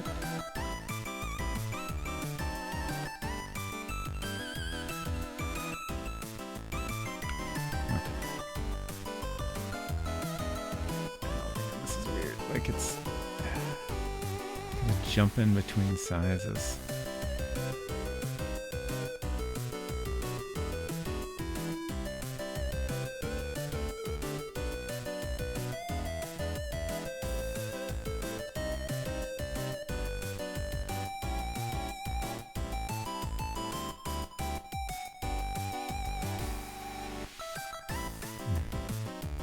I feel like that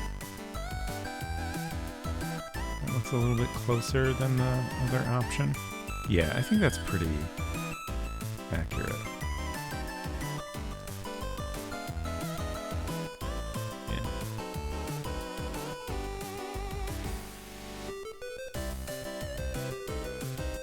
It's still a couple pixels longer, but I think it's just the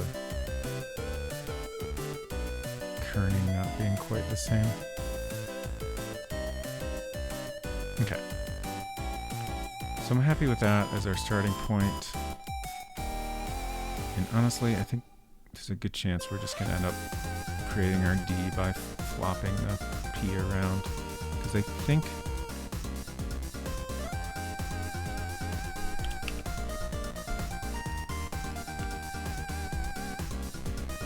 Oh, it is a little different.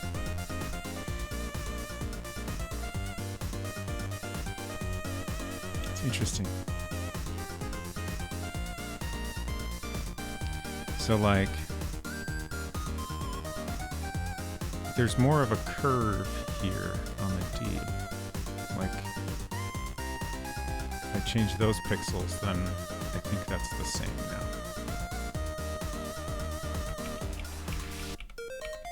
Like, typically, like, in a higher resolution font, like, you would see more obvious differences between these two characters. I thought they might be more similar, since this is kind of a low resolution, even at 24 point. Okay. But I think we can start with the P and just kind of adjust it until it looks right, probably.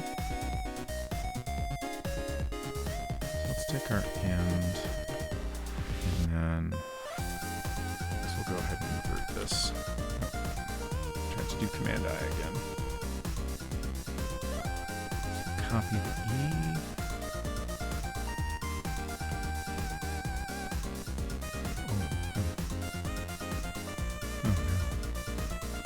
Taller.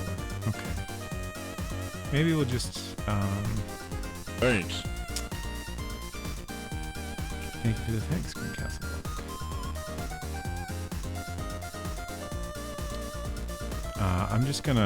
I'm not gonna worry about that. We're just gonna basically recreate it.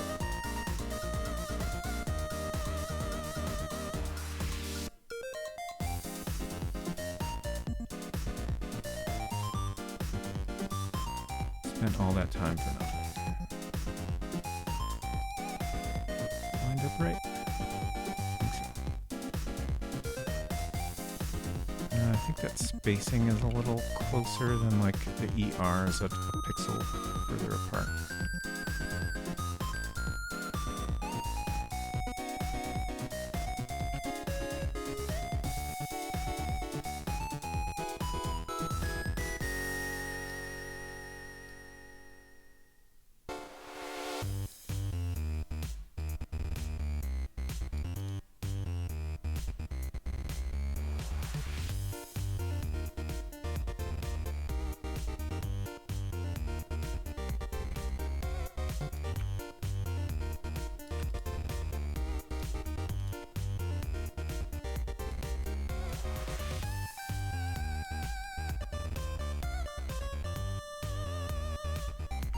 Kind of curious.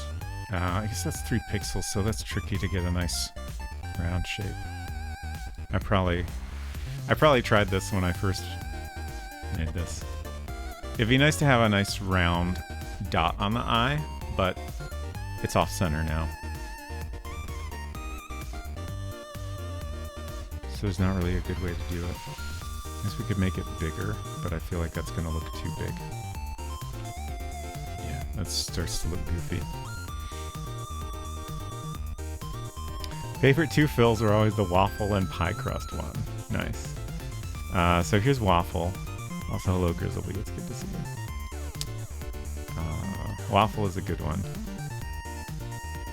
And then pie crust. Is this the one you mean?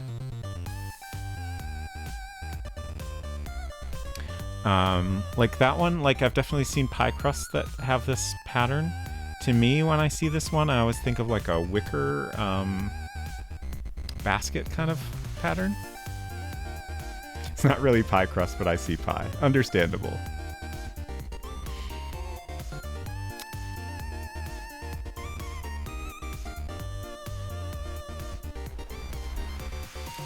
Okay. So I don't think we can fix up that eye to make it round as much as I want to, but we can still have a round period at least.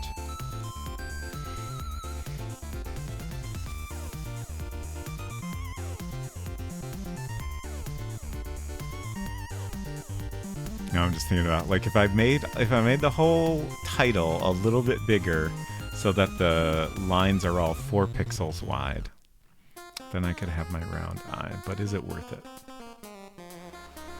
Probably not. Honestly, this end looks pretty good as it is, but let's, you know, like I was saying, the D has a little bit more rounding on the inside curve, so let's try to match that better and see if it looks nicer.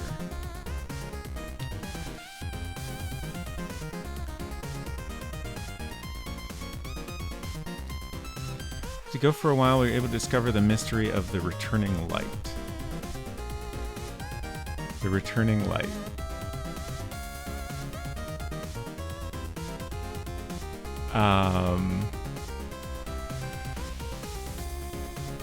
I'm blanking on what you're referring to. Like, that sounds familiar, but it's just not quite coming to mind. Oh, you demonstrated a bug where the light would turn back on even if you took the bulb. Oh, okay. Yes. I had already figured that out during break. I just wanted to demonstrate the bug that I had already fixed. It was just a case of when I initially wrote the code, like, this game was like all created as we went. So I think when I initially wrote the code, I just hadn't even thought about turning the light on and off at that point. And then it never occurred to me that I had to go back and fix that. And in my test playthroughs, I've generally done things in, like, the correct order, and, like, if you do everything in the optimal way, there's no reason to go back to that room once the light is off. So I had never done that. But I just had to add another variable to keep track of whether the light is on or off. Okay, so this is our swapped around P, and this is our D. So this kind of comes in a little more to give a curve that's closer to what we have out here.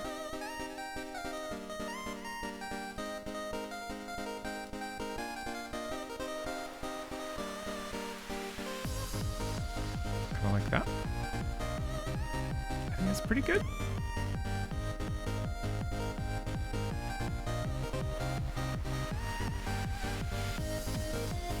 Yeah.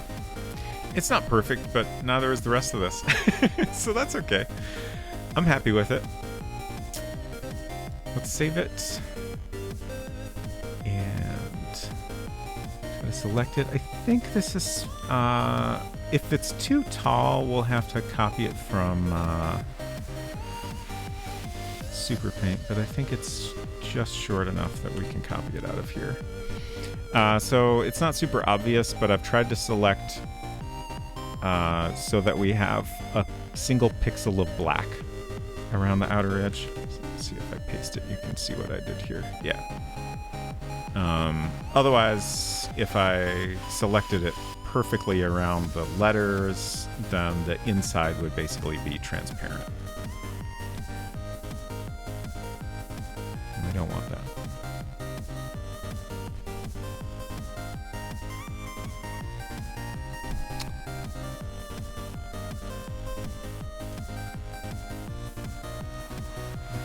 The next little puzzle we have here is figuring out how to center this. Oh god, it's not even on screen. It's way over here. Okay. So I'm going to close this without saving, because resizing this window, like, it will remember the size of that window for this scene, but we don't want that. It is a neat feature that you can have a different layout for each scene, but we've used the default layout everywhere, and, except for our credit and help screens, of course. Okay, so I'm going to start by kind of eyeballing this, and then I'm going to once again use my modern macOS screenshot tool to kind of I wish I could more easily show what I'm doing here, but I'm making a selection that starts at like generally if I'm trying to center something, I try to look for an object that is already centered, that's as close to what I want as possible. So like the top of this window here, I could also just do from the edge of the window. Either way is fine, really. But I make a selection that starts at the top edge of that title box, and I can see that this is 71 pixels away from the edge. And then from the right side of the title box to the period is 56 pixels, but to the D is 70. So I think I'm going to bump that over 1 pixel. It's kind of tricky centering something like this with a period, because if you include the period and perfectly center it, it'll look like it's a little too far to the left, just because of all the space over here. So you want to kind of go somewhere in between that just feels right.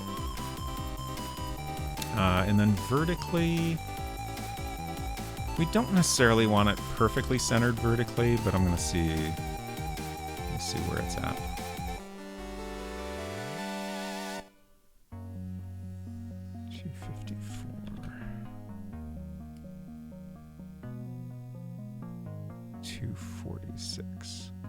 Okay, so vertically, I am actually going to the top of the...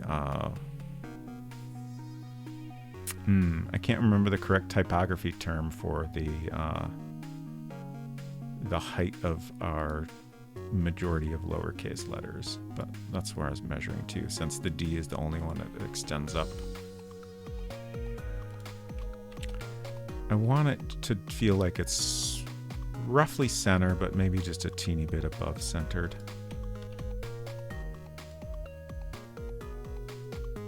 I think that's pretty good.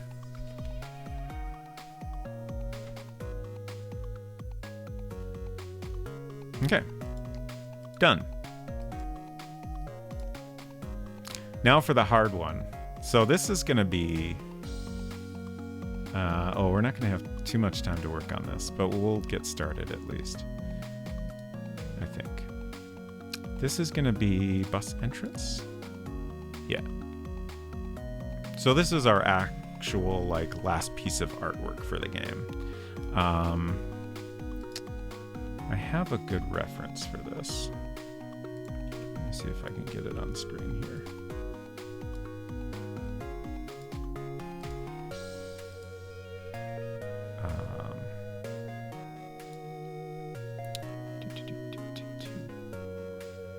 Let's see.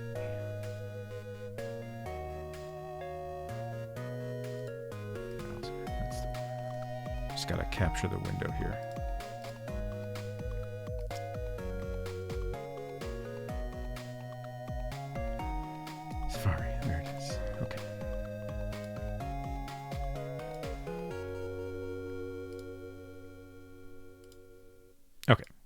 So here's the reference photo that I like the best.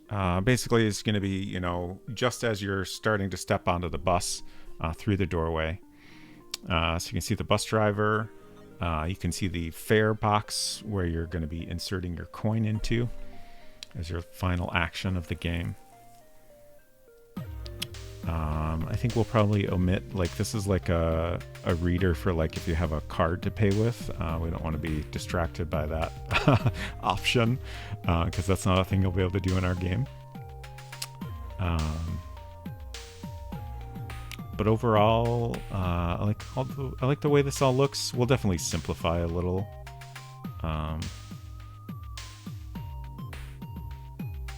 We'll do something pretty close to this. I'm thinking about if we want to change anything about the design of this fair box. Let's see, zoom in a little better. That's slightly better. I'm just wondering if there's, you know, like a change we could make to the design of this to make it clear you can insert a token into it. I don't know what we would change. I think mostly like I think if people have found the token and if they've like looked at it or, you know, paid attention to how it's described at all,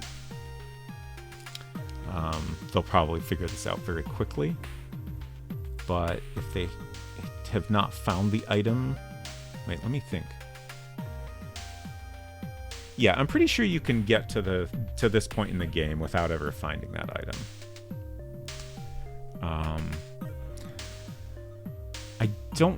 My guess is that won't happen very often, but for when it does, I think we'll offer enough clues in the description of this to make it clear what type of item you need to look for. Like, we'll make it clear in the text that this is a box you can insert a token or coin into.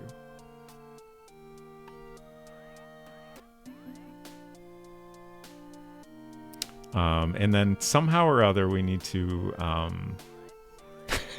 we need to allow the player to learn that the bus driver's name is Sharon, which we decided in a poll.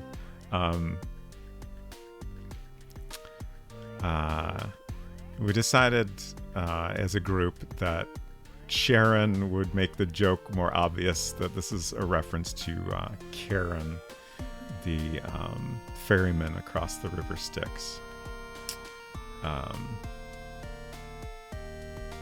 Then using Karen like with the K, or we could use the actual name of Karen, but in a poll we decided on Sharon, and I think that's a good choice. Fair Sign could say 1 token. Yeah, that's not a bad option. Although I'm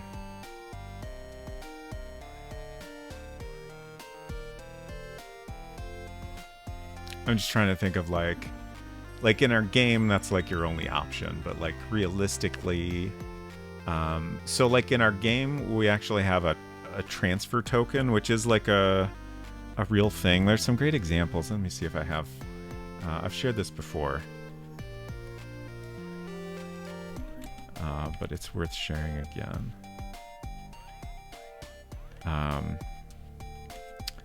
So here's some nice Minneapolis bus tokens, which are fantastic design. But then, even better, we have this transfer token, which is exactly appropriate for what's happening in our game. So we're going to have a token that is heavily inspired by this. I don't think it will ever appear in the game, but I think I'm going to make the icon for the game a representation of a token that looks a lot like this. Just because I think that'd be a fun icon to use.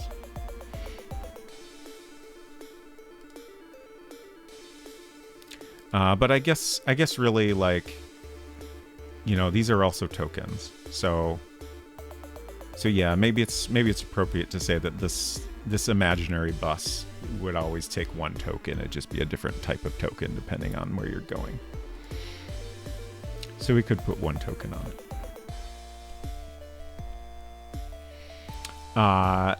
SHARON is the plan.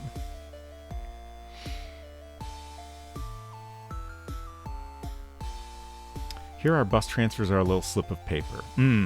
Yeah, I think that probably is more typical. Like, I can't imagine these like physical coin tokens. Like, I assume these are pretty old. You can actually find a lot of them on eBay, but I haven't spent the time to like learn about when they were in use. But I would think they're probably not used anymore.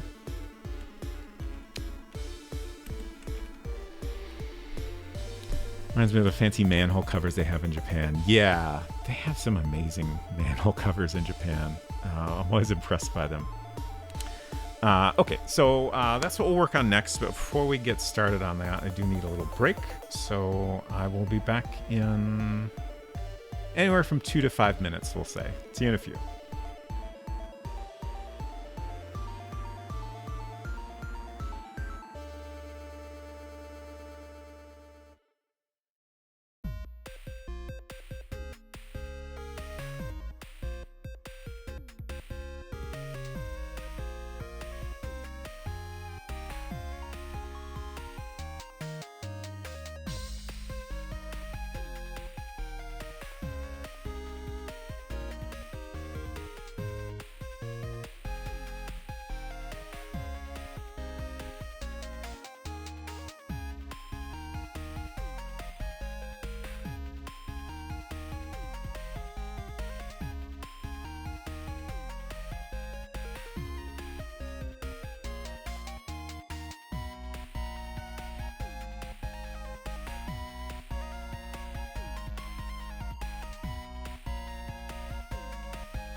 Okay.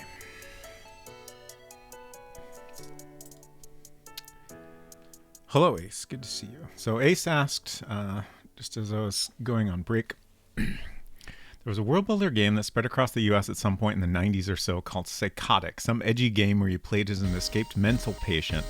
Have you heard of it? I have heard of that. I'd never played it myself. Actually, I don't think I had heard of it until fairly recently. There's a book I have.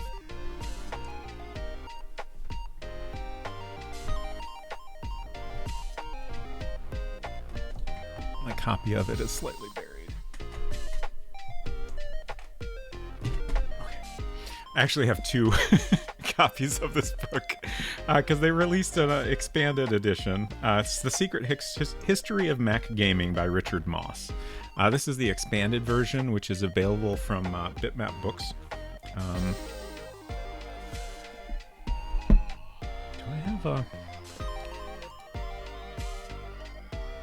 Do I have a command to give a link for this? Let me see if I do. Maybe I don't. But if you Google Bitmap Books or the title Secret History of Mac Gaming, you'll find it. And it's a neat book if you're interested in classic Mac gaming, at least. And I think in here is where I first saw it mentioned, if I'm remembering right. There's a nice section in here on world builder games. Mormonoids from the Deep is another one that I've never played before. A couple screenshots of it here.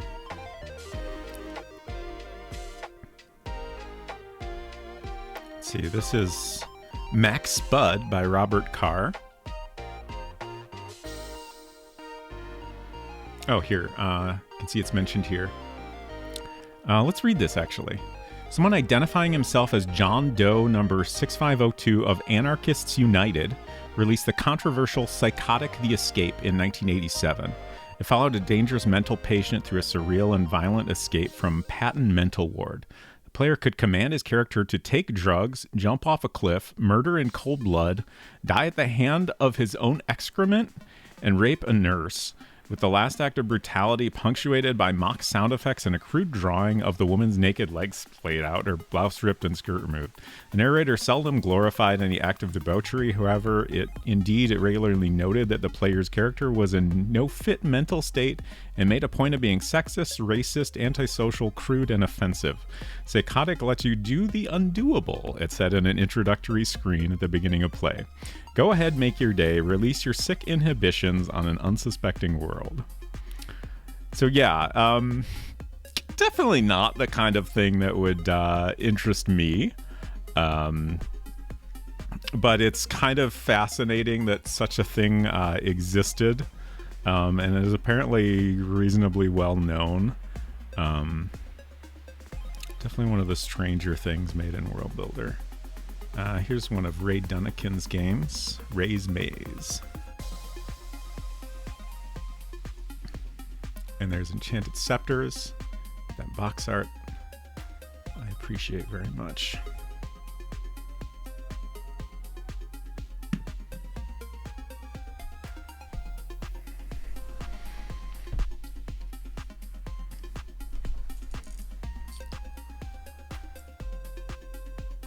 Snowy P, hello. Good to see you. Is my chat broken again? What the heck? Why did I ever decide to make an app?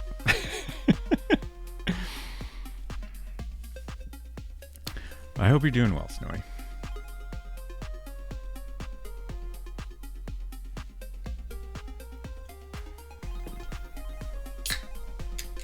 Got myself a Cube Mixer Premium Ginger Beer.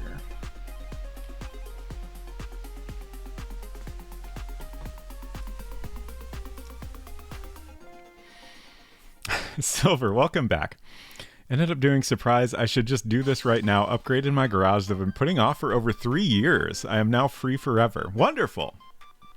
And congratulations on finishing your 3-year project. It's always satisfying to finally do something like that. Salt Ranger, good to see you. Okay, So, there's first of all, it's been a little bit since I've done any world builder art.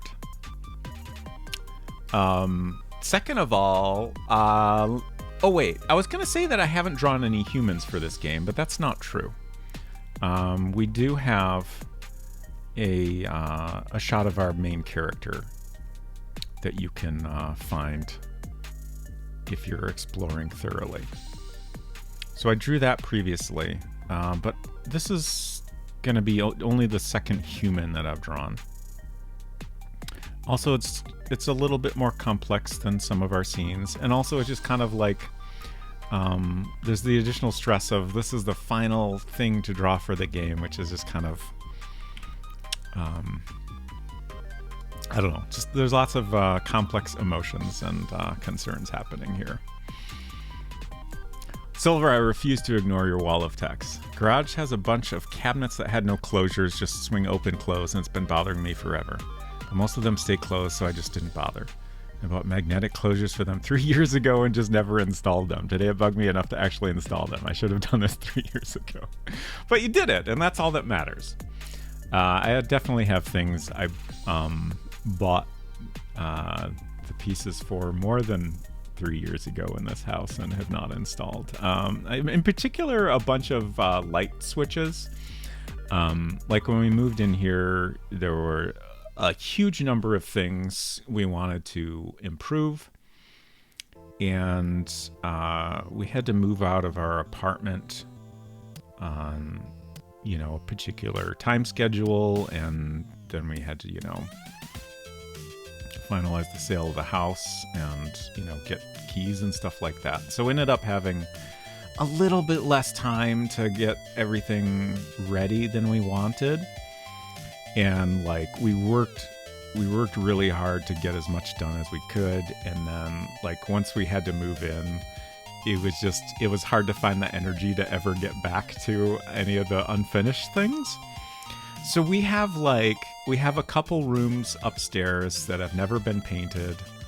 And I was in the process of replacing all the light switches and got maybe half of them done. Some of them, in the basement, some of the light switches they don't have plates on them. Upstairs, I think there's a switch in the hallway that has inexplicably one screw in it that I never bothered to either put back the screw or replace it like I intended to. But that's just life, I guess. Someday I'll get to it.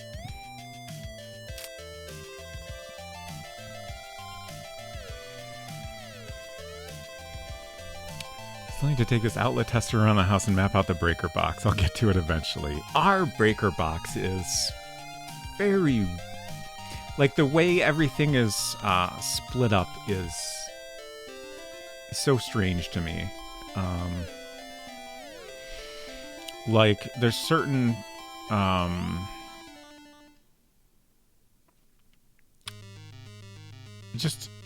I don't know. I can't even begin to explain it. But the way that things are divided up are just so strange. I had to try to create this detailed note of okay, so this breaker controls everything on the outside wall of these two rooms, but not the inside walls. I don't know. Maybe someone could make sense of it. Someone who's an electrician could explain why it was done this way, but I feel my sense of it is that it was done in a very weird way that wouldn't make sense to anyone.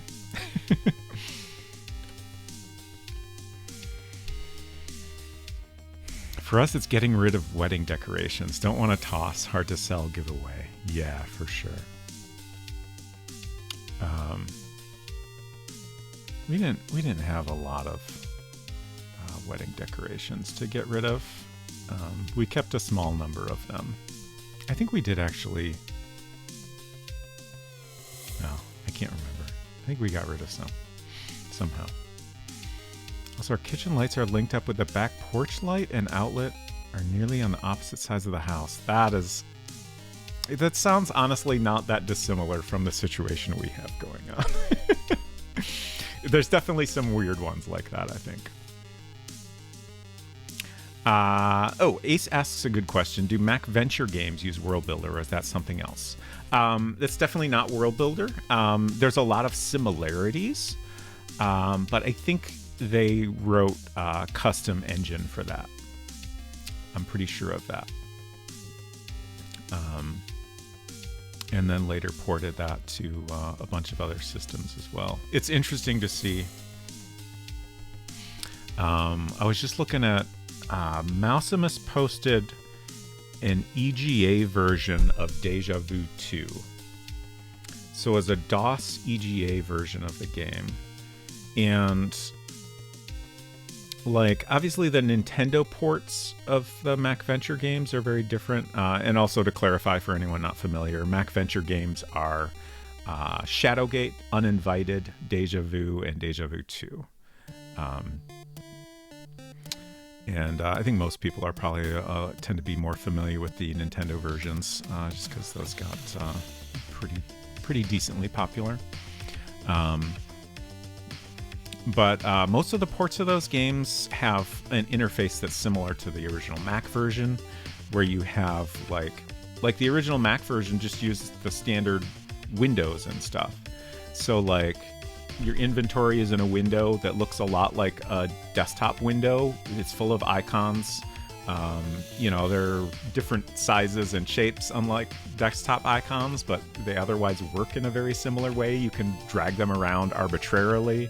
You can drag them into different windows to, move an object from your inventory into the scene or whatever. But then on other systems, they had to recreate the whole Mac UI, basically. Obviously they didn't make it look perfectly Mac-like, but in the DOS version, I assume from scratch, created a windowing system. And, it's got mouse input, of course, and everything. So it's kind of interesting to see different ports of those games. To clarify for anyone unfamiliar, Mac Venture games are rad. Yes, definitely.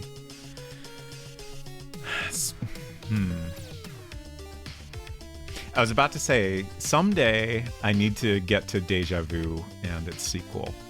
And I just had a thought, maybe that's what I'll do once we finally finish Malpidi Island.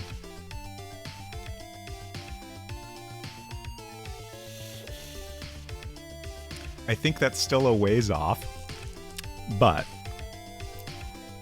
we're far enough along that I'm like, okay, I should start thinking about this a little bit as a thing that will eventually become a concern.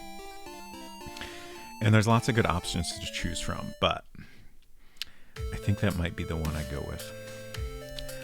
All right, enough stalling. Let's draw this scene. I'm trying to find my reference file on my desktop here so I can get it up on the screen. Oh, maybe I should sketch this out. Or maybe I should not worry about it. What if you somehow solve Malpidi Island the week CDN starts? That would be interesting, but I think it's unlikely. That's pretty soon. I feel like, realistically, we're probably going to be playing that game for at least another month. Also, I did say, and I'm committed to playing through the Amiga version once I finish the DOS version, just because I really want to check that out. It doesn't necessarily have to be immediately after, but I think it probably will be.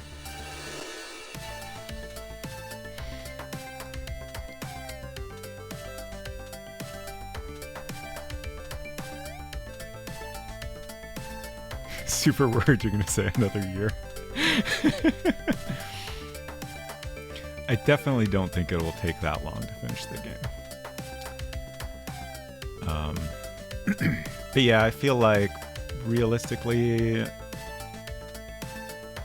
month Maybe? I really don't know, because I'm just, like, I'm guessing at how much we have left.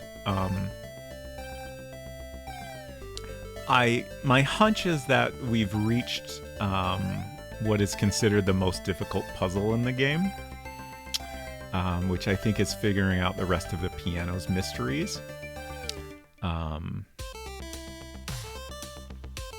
I feel like that's going to take some time. I don't, at this point, I don't know for sure what's involved, but I have an idea, and I think it's going to be a pain in the ass. So, like, I think it's going to be both complicated in terms of, like, doing it, and also in terms of, like, trying to figure out a way to describe this, like, complicated in terms of, like, figuring out what we need to figure out, but also in terms of, like, actually doing all the actions we need to do in the game. Especially because the game really doesn't like you to reload. It makes that very hard, and I've tried to stick to the limitations that they give you, and not, I could just restart DOSBox whenever I want to reload, but I've tried to not do that as much as I can. And so far, I don't think I've done that at all. But then there's also, I feel like I should not talk about this too much. I should save it for Tuesday, but I have a strong feeling we have to figure out the names of the songs that you can play on the piano, and I think that's going to be hard, especially because I'm very stubborn about using the modern tools I have available to me. Like, I think if it comes down to it, I might refuse to record them on my computer, which would be the easiest way to identify them. I've actually considered purchasing a tape recorder because I don't think I have one.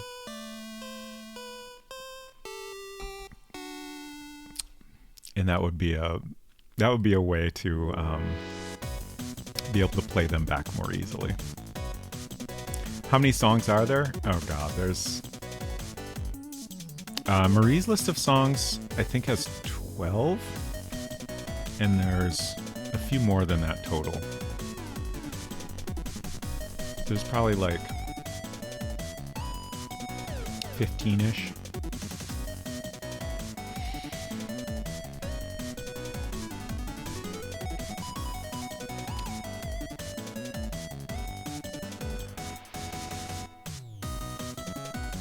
Shazam it. That would be funny if we could do that, but I feel like that probably won't work.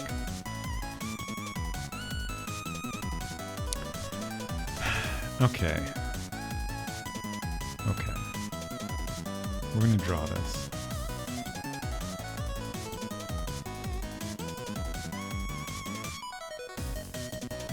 I'm trying to figure out where to start. I kind of want to start with the fair box. But also, that's going to be in front of everything else, so maybe it's kind of making it harder if I start with that. It'll probably be okay, though.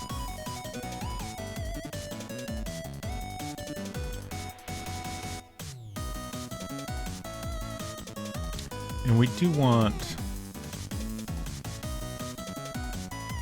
we want that to be very prominent. I'm gonna...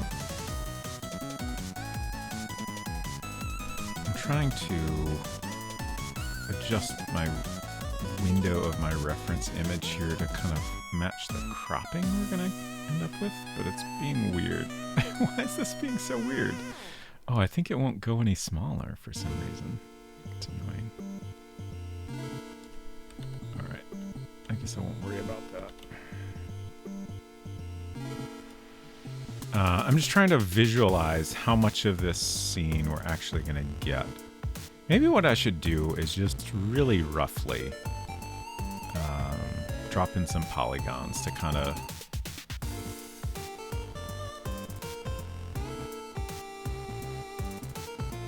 figure out how this is all going to look. I should, before I draw too much of this, I should make sure the inside of my reference matches the outside of the bus we draw. Okay.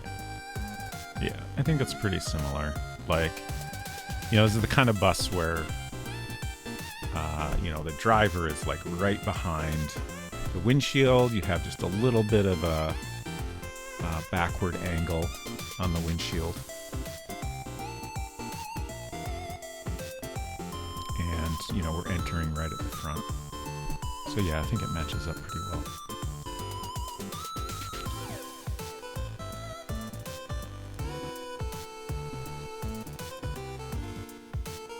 That feels like too much windshield.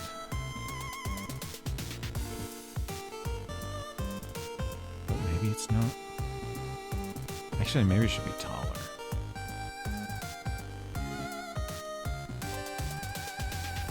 So it's come down pretty far.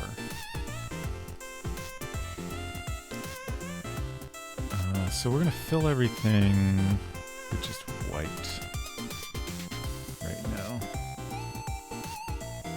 So we're just gonna draw a bunch of lines and boxes and stuff.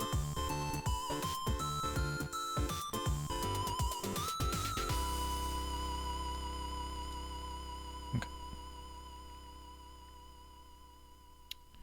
So in this reference image,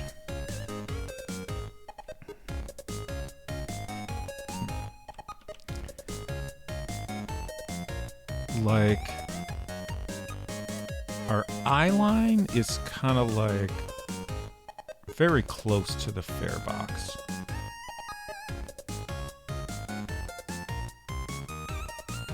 That seems a little odd to me.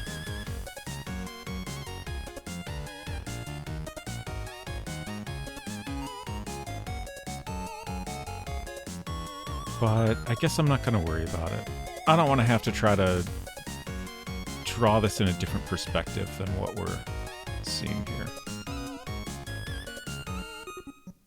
Like, I'm trying to think of, like, where exactly the photographer of this photo is standing and how they're holding the camera. Like, it seems like if you were fully on the bus, right, your eye line would be much higher than this.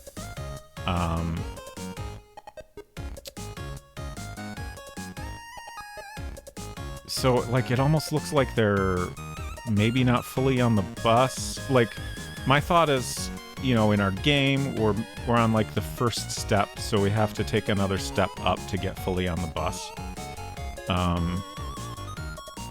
But, like, it looks like they must be holding the camera down a little bit. I don't know.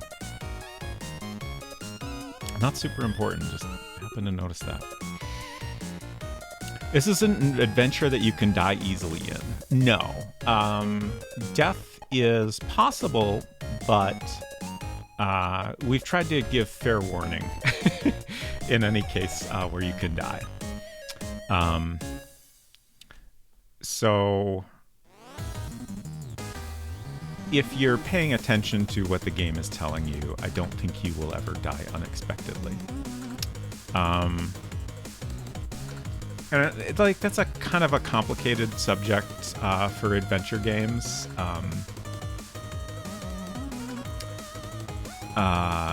Like, I know a lot of people have vastly different feelings about it. I grew up playing Sierra games.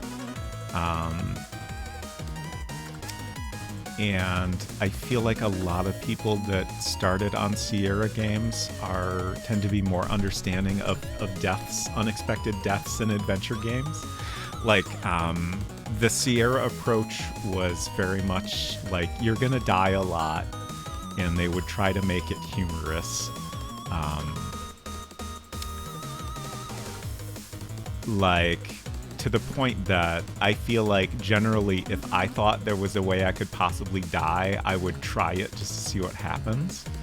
And then, you know, they encourage you to save often, so that if you do ever die unexpectedly, you know, you can just go back to your last save, and generally it's not that hard to redo anything that you might have done since then. But then there's vastly different approaches to adventure games where,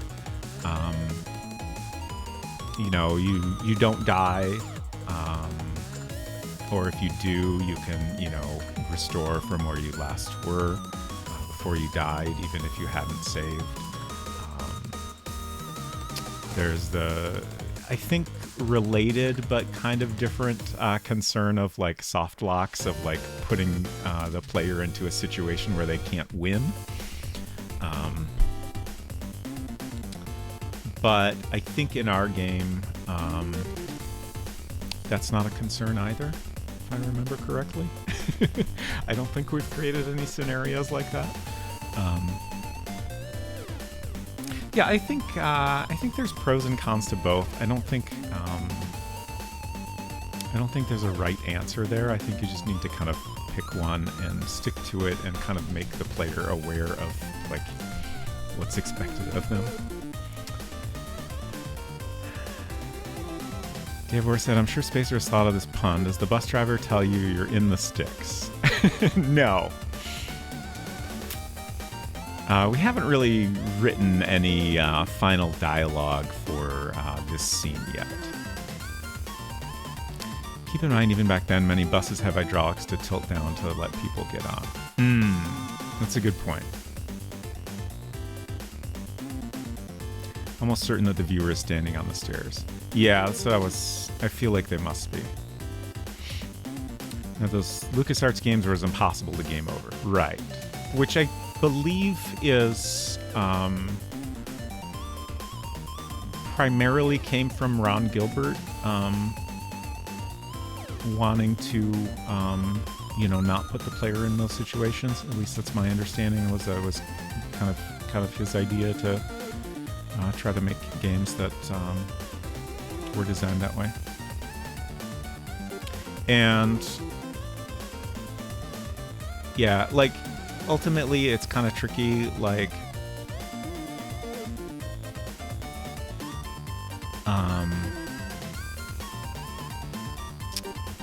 I think it takes more thought to design a game that way, and it potentially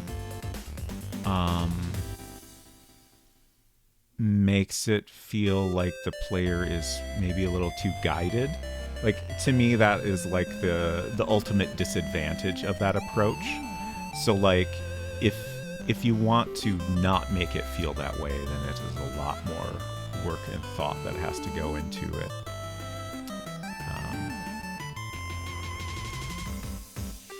And I don't think it's necessarily bad to have unexpected deaths,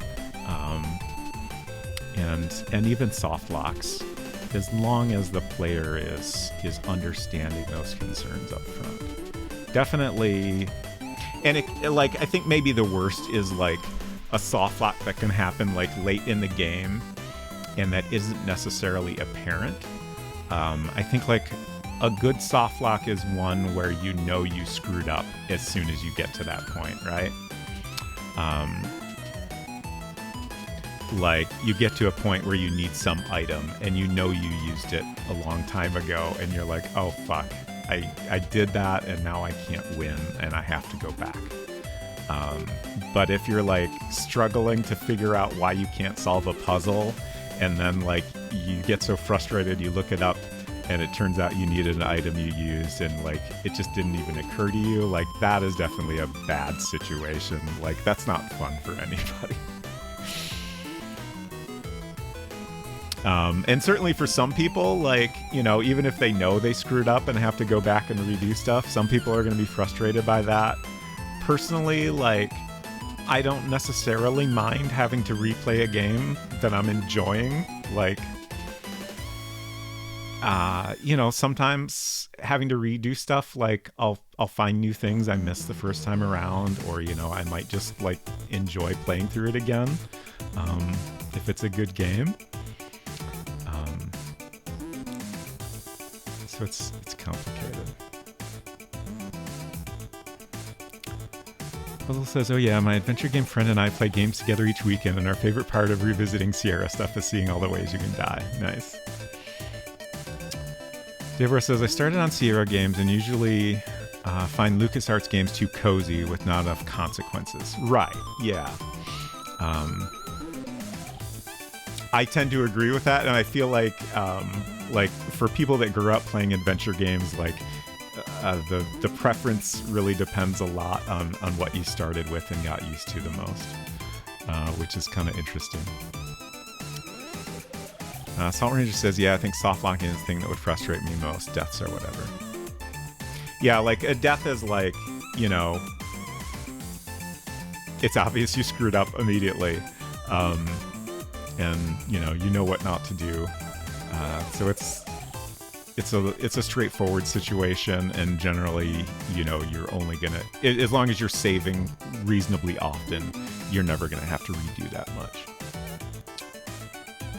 Another nice thing about Sierra games tend to have quite rich environments with lots of things to do on each screen. Yeah. Definitely, like, I like exploration in adventure games. Like, to me, that's kind of the big appeal. Like, honestly, in all games, I tend to enjoy exploring the most. And just, like, looking around and figuring out things I can do and just enjoying environments and stuff. So I feel like finding deaths and exploring possible options kind of is an extension of that. Grew up with Quest for Glory, so it's my baseline for point and click stuff. I still have not played any Quest for Glory games, but I will eventually. Is it really a death if it doesn't cause a head crash on the drive, destroying the machine? Now that's gaming with consequences. That would certainly be brutal. I think that's a scenario I would disagree with the design of. I feel like deaths per se aren't too bad, but Walking Dead situations really are not. Got it. Yeah, there's a lot of terms for it. Like soft lock is the one I go for the most. I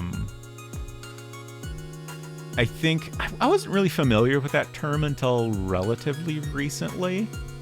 But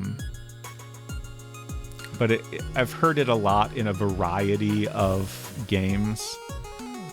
So like the idea being like a hard lock is like the game is frozen. A soft lock could potentially be a bug in the game, which I feel like is where that's most commonly comes up in modern games. So like some situation has occurred that puts you in a state where you can't progress any further. But you can still play to some degree because, you know, it wasn't a hard lock.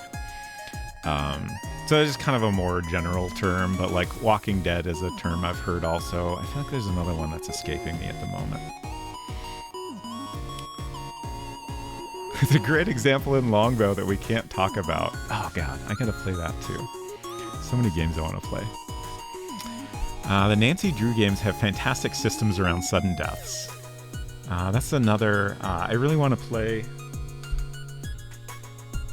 the first one of those. Secrets Can Kill. That's pretty high on my list for post-Maupiti Island games, which lets them have wild deaths. That's interesting. I'm very excited to check that out. Game unexpectedly kills you when an obvious item is missing and the game explains it. Got it.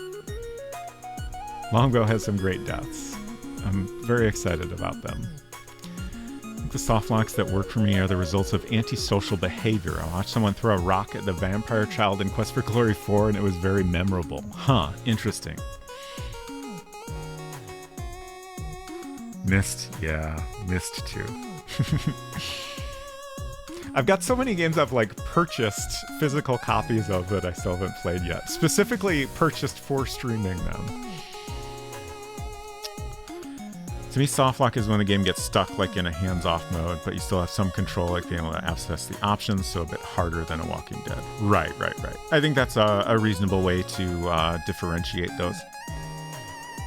I just tend to use softlock as like a general term for you can still play, but you can't win the game anymore.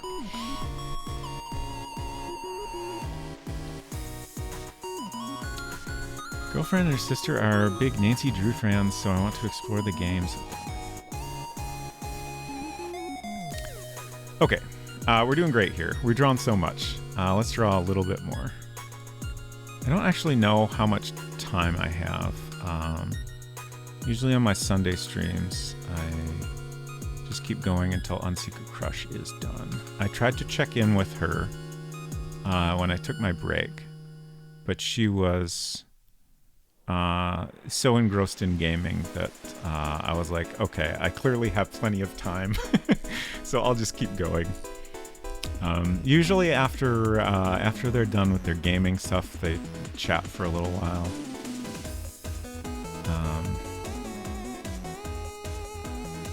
And I'm not sure they're even at that point yet. But we also need to eat dinner, so we'll see. I think I'm going to draw a little bit of the top of this. Just the tiniest sliver. Because, like, I think if I have this line go perfectly across, like your eye level is exactly the height of the fare box, that's just going to look weird. And I started out having it slightly below, and I think that makes this fare box look too tall. I think in the photo reference, it's just like the tiniest, like the camera height is just a teeny tiny bit above the fare box. So we'll stay fairly close to that. But we'll probably show a little bit more just because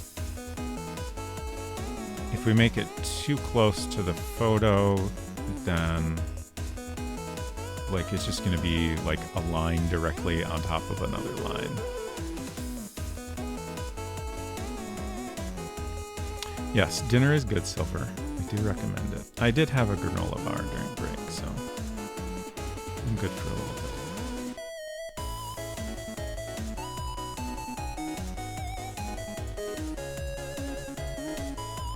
Yeah, it's not too bad. I don't like what's happening over here. I think we have some lines lining up in a bad way, but I guess we'll fuss with that later.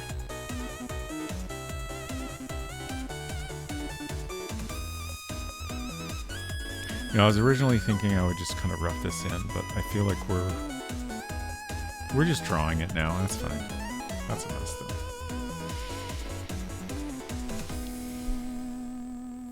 I got mixed up too because my brain was like, "You've done Quest for Glory," and then no, that was Conquest of Camelot. Really enjoyed watching that playthrough. Good. I'm glad you liked it. I enjoyed playing it a lot. That was a great game, and I'm excited to check out Conquest of the Longbow. That's right.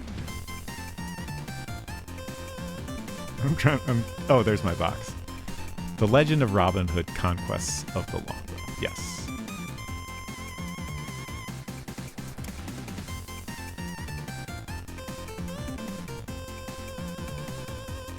I wish we recently got a nice shelf to put a bunch of larger things on it. Like, we have a lot of art books which have previously all gone on our coffee table, but that's full. Well, it was full, but now we have a shelf that's actually deep enough to store things like that.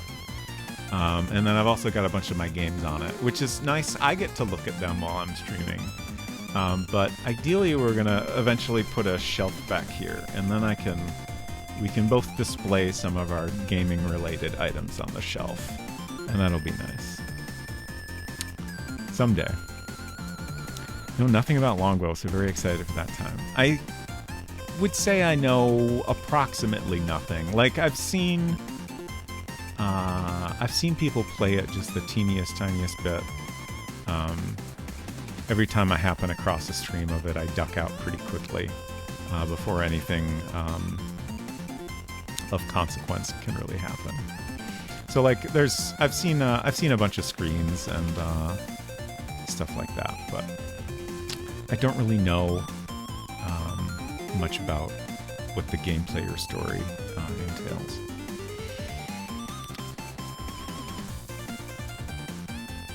Okay, I do want to rough in more of the rest of this image before I get too far fussing with details. So let's draw this back window. Let's see, this is going to get covered up by the seat and the driver, so the angle of this line doesn't matter too much. Oh, I wish I could see my lines underneath here.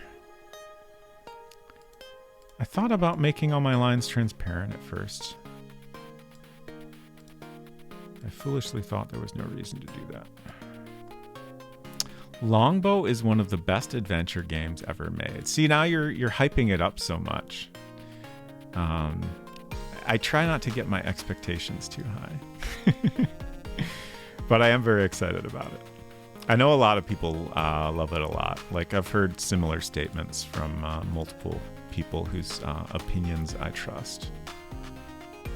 So I'm sure it'll be a good one.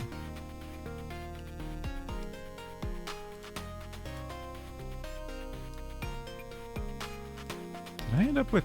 Oh, gosh. How did that happen? Or is that just normal?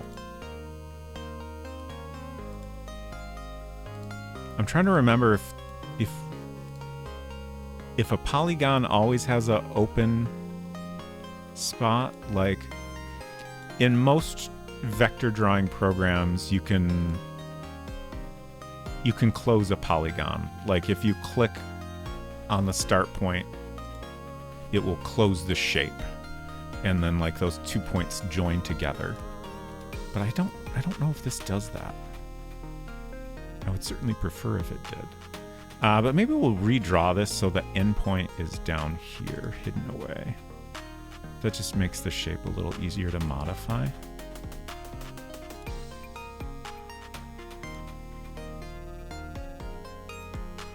Even if it isn't closed. Okay.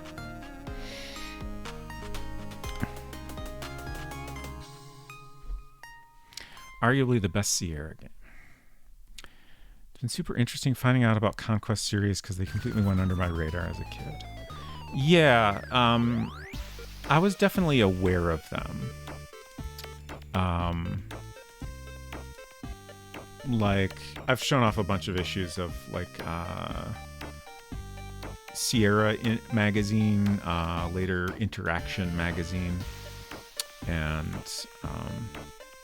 every time I got a Sierra game, I would send in the card to get my free issues of that magazine. So I had quite a few issues of that, and I always read them very, very thoroughly multiple times. So like most Sierra games I was aware of to some degree, but most of them I did not ever have the opportunity to play, whether it was because they didn't come out for Mac, or just because, you know, we couldn't afford to get every Sierra game, so I had to choose the ones that caught my eye the most. That was a mistake. What did I do? I was trying to just make that a pixel shorter, but I made it a lot narrower in the process. I guess, actually, that's probably too close to the front.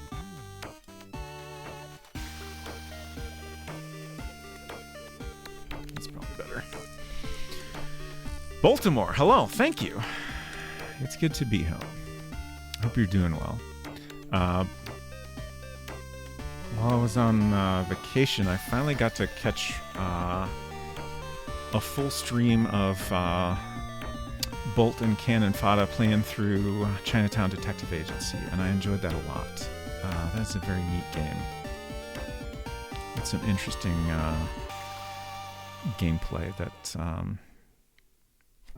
like, it expects you to do more outside of the game than a lot of games typically do, which is very cool. You're peachy. Nice. I'm going to make this a little bit wider back here. Okay. And then I'll start roughing in a seat. I'm trying to think of how to approach this seat. I think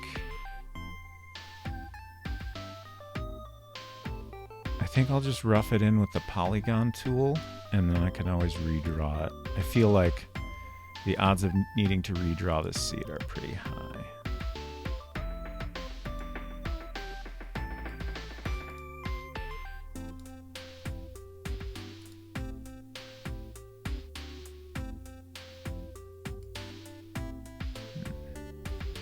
Where's the bottom of this seat?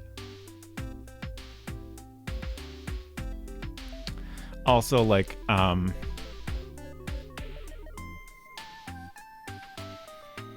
there's a complication of, like,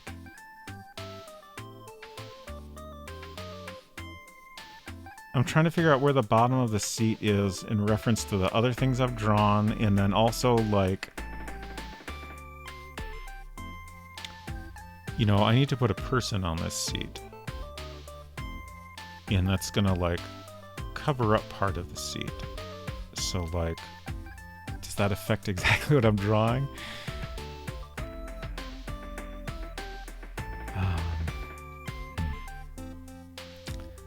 So in the photo, the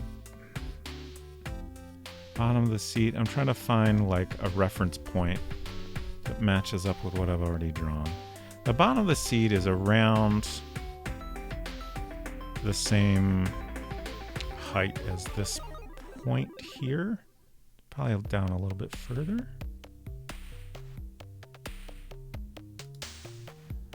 I think I might have the side window coming down a little too far. Just a little bit. But let's put this about here. And like the photo is very dark. Like the reference, like a lot of the surrounding parts of the bus are black. The seat is black. The bus driver's pants are black. Like I'm not trying to get perfect to the reference. It's causing me to like have to think about where I want various things to be more. Let's do something like that for now.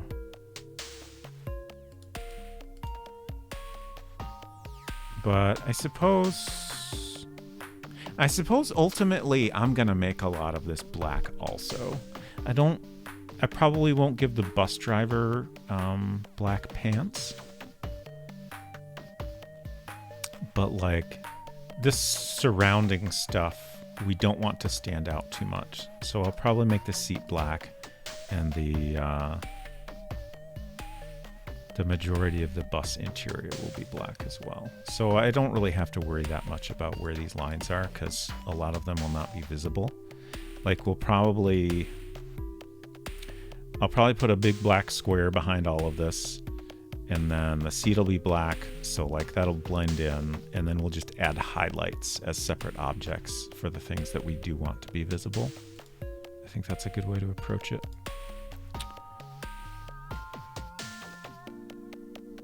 So actually, maybe this isn't even a shape.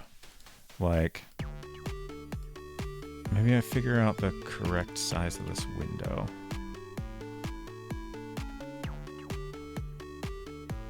I kind of wish I could see more of this.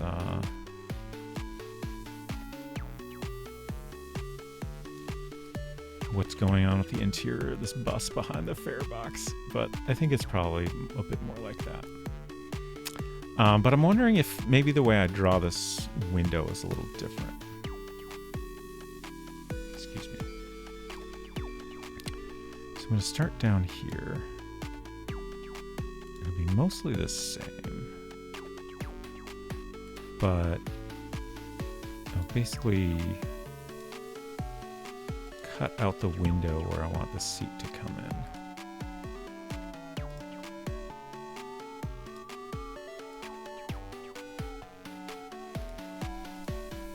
And then delete those shapes.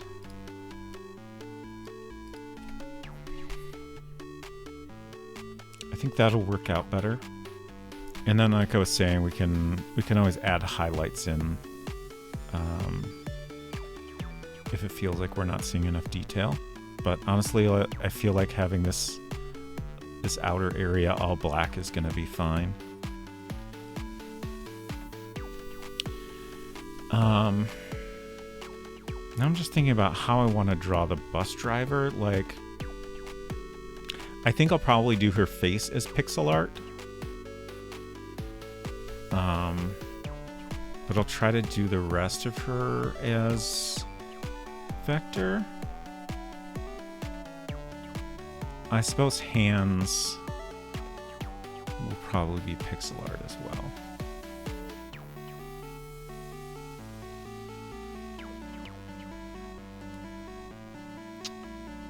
Okay.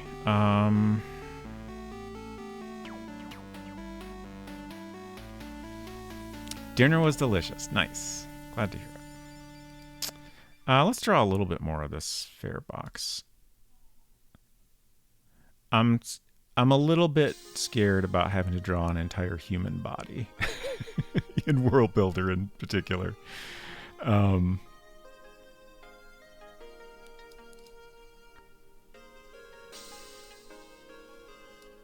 sure it'll go fine. It's just...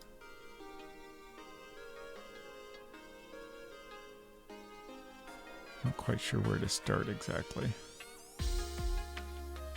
See, I'm just trying to figure out my perspective lines here. Like something like that's probably about right.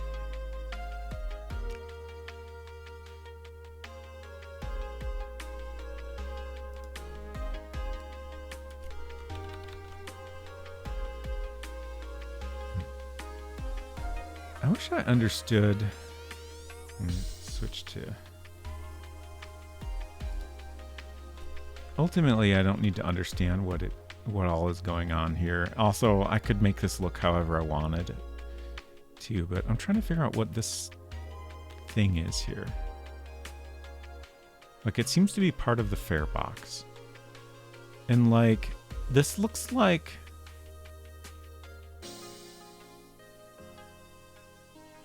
Oh, is this like printing out tickets? Is this like ticket paper or something? So, like, I assume in this machine you're putting in paper money in this slot here.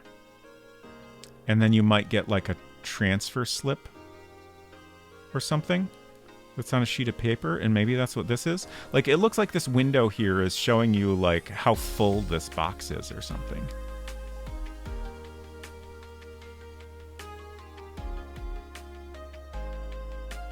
I would have thought, like, that kind of, like... paper would be on a roll, but that's the only explanation for what that is that I can think of.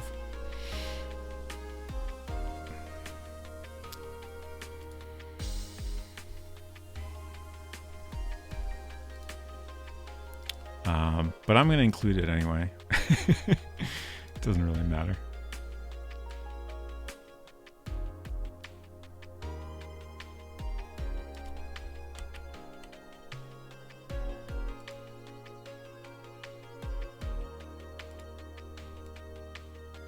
But I was looking at it closely because I was trying to figure out what was going on at the bottom of it.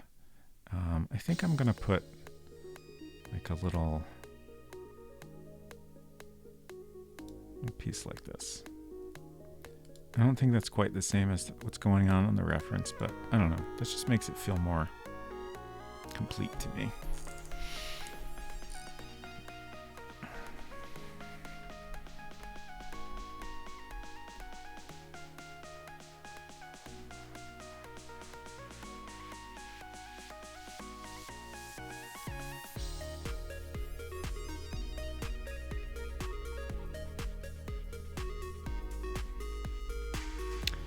I should probably put in the steering wheel next, and then I will have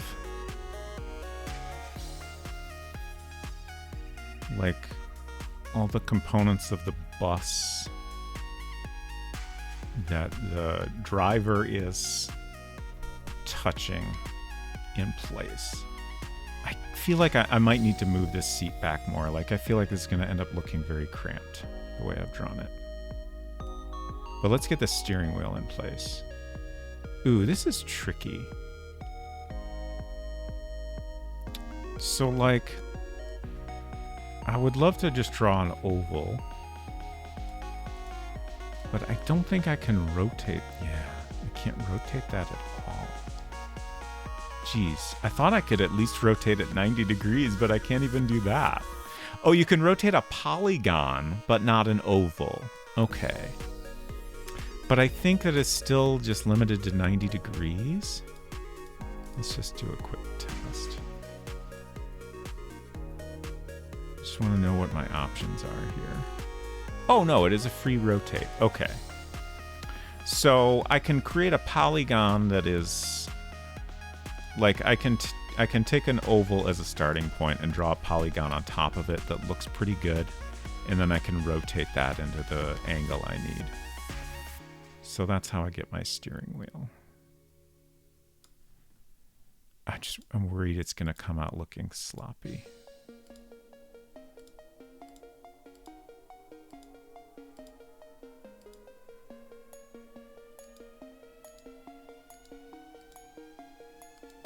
It's very hard to draw a nice looking curve with the polygon tool.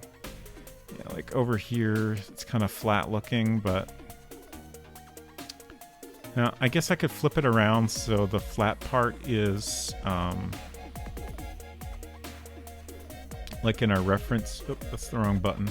In our reference, her hands are covering the inside part of the steering wheel, so we could potentially cover up that side and not worry about it. So let's rotate this.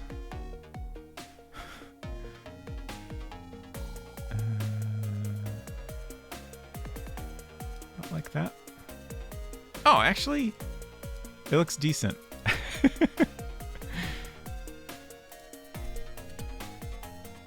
Looks better than I thought it would.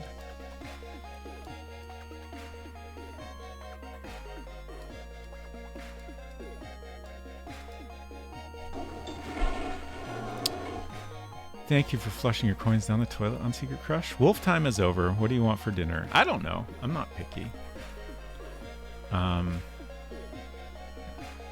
You listed off so many options. I don't remember what they all were.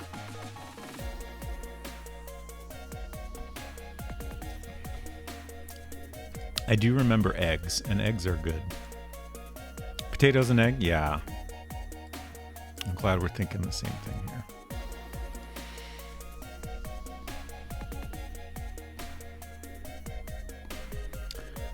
So there's a steering wheel. And then I'm trying to figure out if that's about the right size. It feels like I maybe drew it a little bit small, but I think I'm not going to worry about it.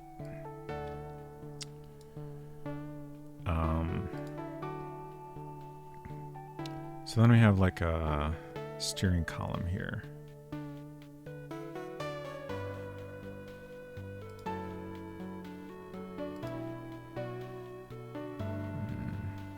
Too big. It's also very off-center.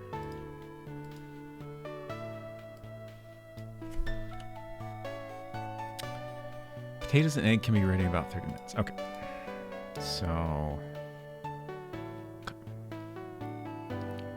Oh, you know what? I should set my timer. My time timer. I will set it for 25 minutes. Slightly less. We got 23 minutes. Maybe somewhere with a cheeseburger with an egg on it and camaraderie with your eggs. Oh, I missed your previous messages. Been staring at DoorDash for dinner and have no idea what I want. Definitely don't want it cooked up. Relatable.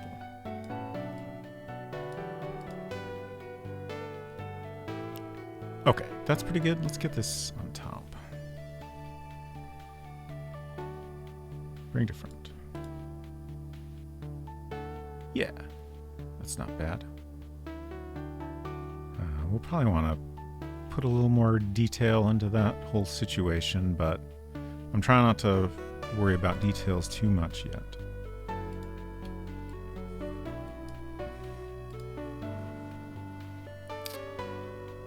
Okay. So let's start roughing in our driver here. We need to get some of our driver in place just to figure out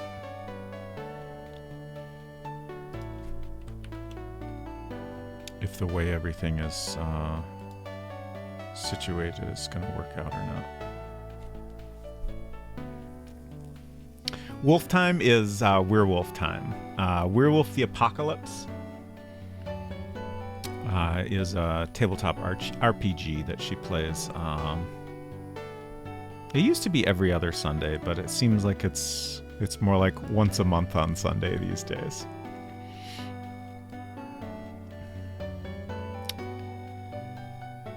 Polygon. Oh, we have the right tool already. Okay. So let me draw a couple lines in here first.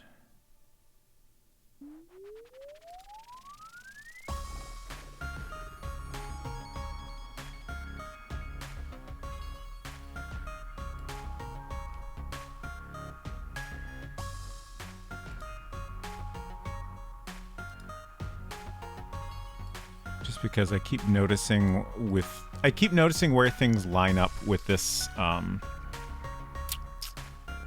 plastic piece in the reference photo. So with that in place, it just makes it a little easier to see where things should be.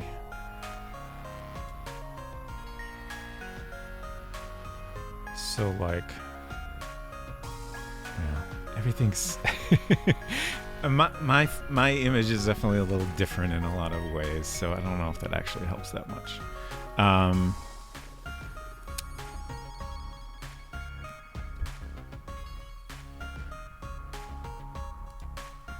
gonna have her pants start down here.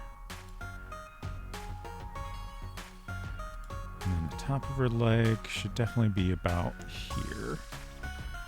Like that. That makes sense in relation to the steering wheel.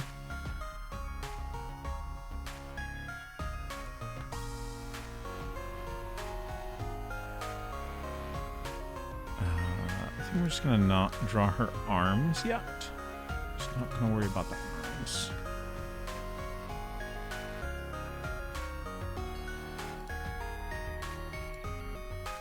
Yeah, I definitely think the seat back needs to go back more. I'm also not worrying about the head, just to clarify, since I'm already planning on drawing that separately.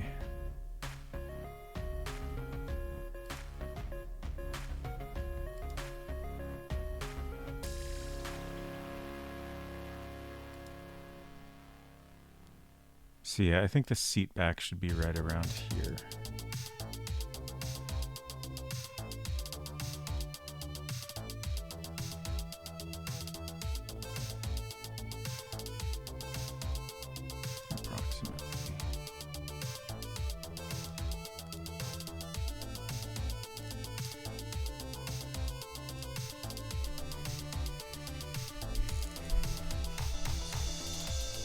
Okay, that's not too bad.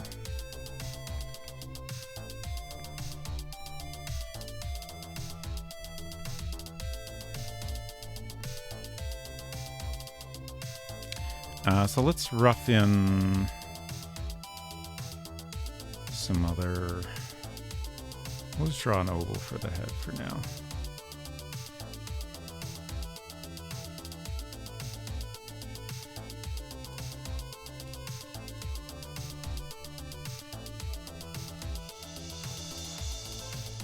And then an arm.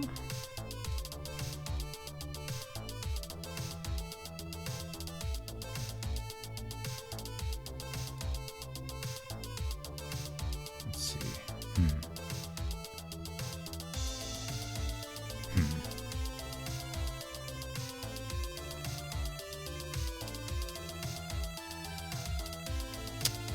Things are not really lining up quite right here.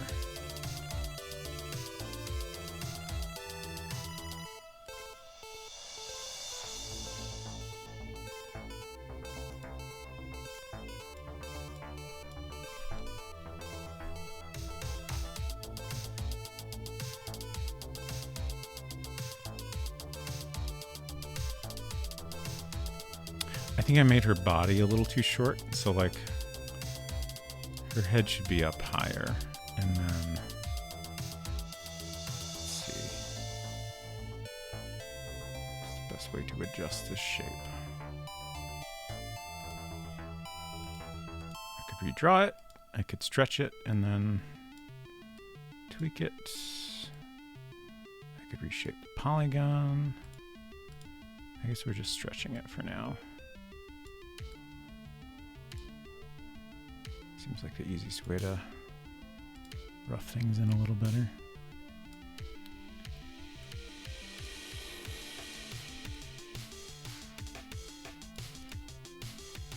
And then this arm, I think we'll just redraw the arm.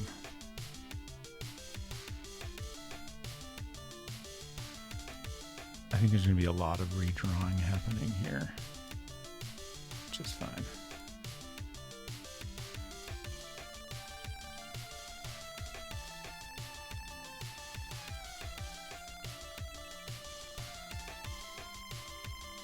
Honestly, I think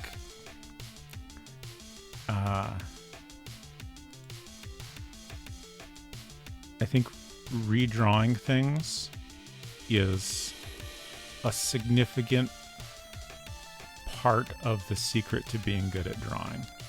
Just redraw it. If it doesn't look good, redraw it again. You just make it a little bit better each time. You will eventually have a very good drawing.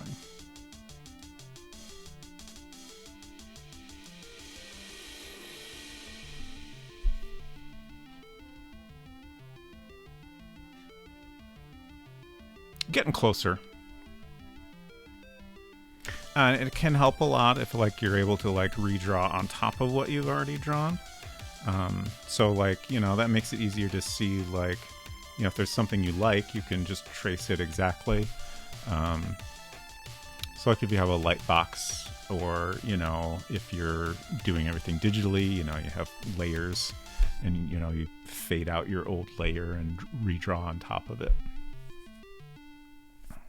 Unfortunately, we can't really do that here, but we can redraw in other ways. It took me 3 hours to draw a little patch of grass using that principle. But you got it done, right? And I bet it looked pretty good in the end.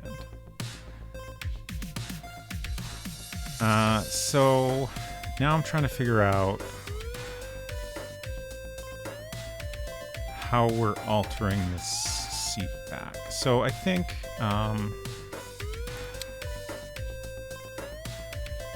we're for now just going to adjust this shape here.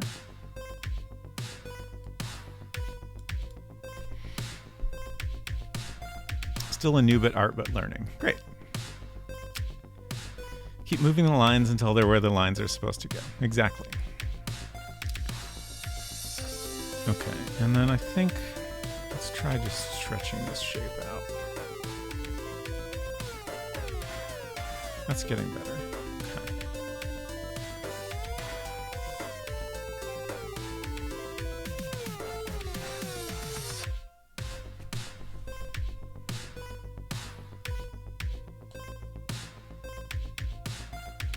So like,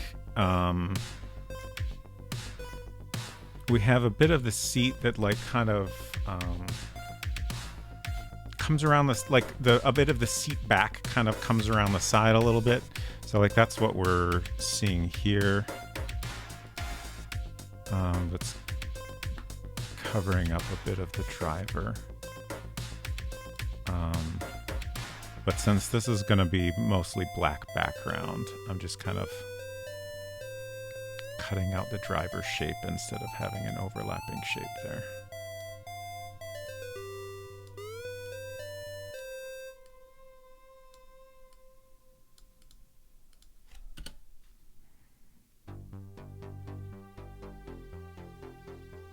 It's pretty good.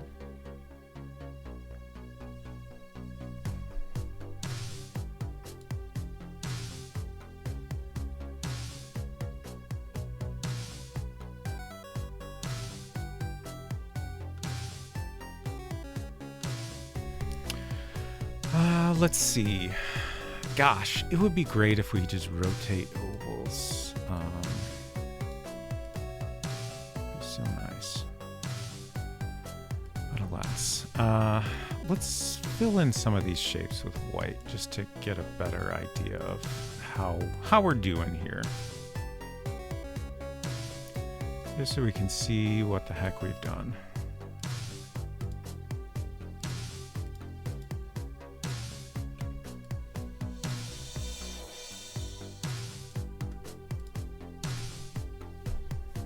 Oh, we lost a line here. That's okay, I'm not worried about it right now. For me, it's like the monkeys aren't writing on typewriters. Eventually do something that looks good and takes a lot of trial and error. But I think, like, even if it feels that way, you're probably getting better at it. And, you know, each time you go through the process, you'll get a little bit better at it each time. Do we need to increase the pressure for Robot Spacer to play Longbow? Well, I'll tell you right now, it's not going to happen until we finish this game. We got to finish Transfer Point before I'm willing to start a new Friday game. It could happen after that, though. It's a possibility. And I do have a physical copy of it already on my shelf here, so that puts it quite a bit higher on the list than a lot of games. Let's see, what else do I have? I also have Myst, but I think I'm going to want a bit of a buffer before I start my HyperCard series. So I think Myst might unfortunately be a little ways off still.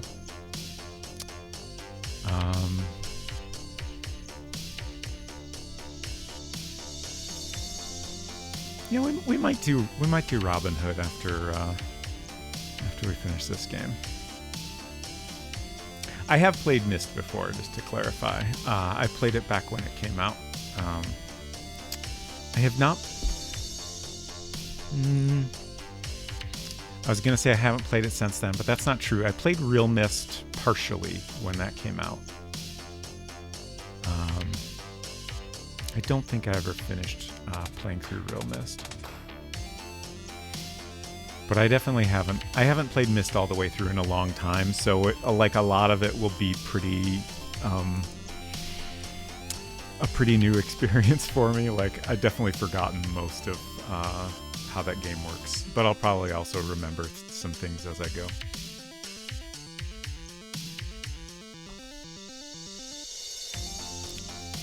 And I picked up a copy. For whatever reason, I couldn't find a copy of Myst. I feel like surely I owned it. I have 2 copies of Riven. I still have 2 copies of Riven, but I couldn't find a Myst box anywhere. And I honestly, like, back then I had a friend that had a lot of Mac games. So like it could be like I borrowed his copy or something like that, but I don't know. It seems like a game I surely would have had my own copy of, but I bought a new one anyway. So now I have a copy of the original HyperCard version of Myst, so we can check it out in its original form. But yeah, I did play Riven. I have a CD-ROM version as well as the re-release on DVD-ROM, a single disc. I definitely, like, I feel like I remember Riven even less than Myst, but I definitely enjoyed it a lot. I think maybe I remember it less because I just see it less often. You know, Myst comes up so much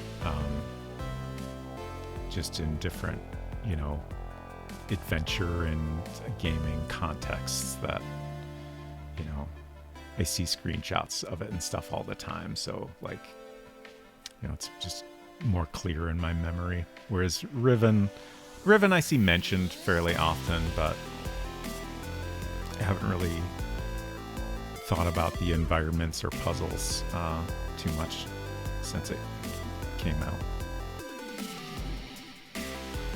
Silver says, I'll just drop it has been 2 years since I finished Quest for Glory 5 mention here. It might be long enough for a Quest for Glory series to start. You're probably right. It's tricky though, like in terms of long Sierra series, like I've been wanting to play Space Quest also, but that's like, depending on how many of those I play, that's at least 5 games. And I'm excited to do that one too. So that's two lengthy 5-game series to choose between.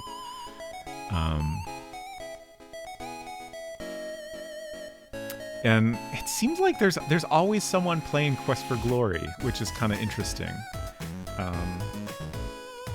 Which, you know, obviously it's fine for multiple people to play the same games on Twitch. It's just like anytime someone's playing a game, Monkey Island is the other series that this happens with. I'm like, well, somebody just played that. I should wait longer until I play it myself. Just because I feel like the retro gaming community, in particular the adventure gaming community on Twitch is smaller and has a lot of overlap and stuff.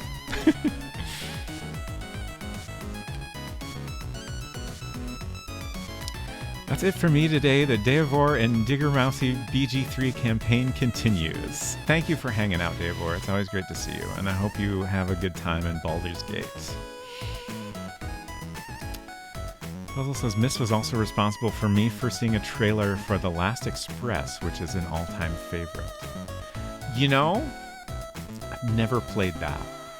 It's another game I've thought about streaming. And another game that I've been familiar with for a long time, but just never had the opportunity to check out. I should really consider bumping that one higher on my list. Write it down.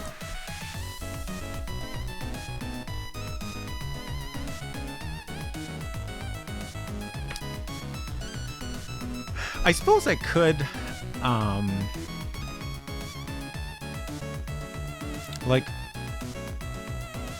Quest for Glory, I feel like I wouldn't necessarily have to play those all at the same time, right? I could space them out, and I feel like that wouldn't, there wouldn't really be a downside to that. Like, I feel like they're all their own complete story, right? Obviously, you play as the same character, and there's some, like, recurring characters and themes.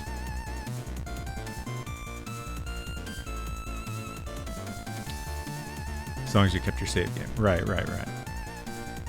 So maybe that's what I should do, is I should,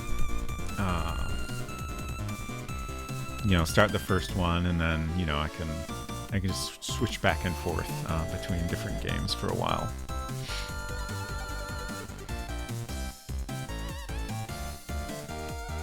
I will think about this. Also need to play Heroine's Quest at some point, and maybe stream a playthrough of Quest for Infamy. Yeah, those have been on my radar too. But I definitely feel like, for me, since I've never played any Quest for Glory, I really would like to check out the original before I check out, like, games that were heavily inspired by them. I'm trying to figure out how I'm feeling about the general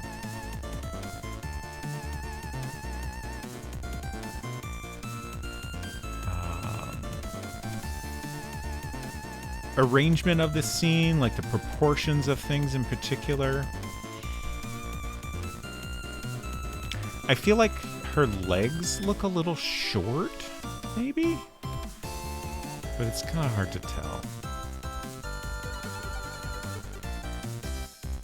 Like her upper leg in particular, like this feels like it's not quite long enough.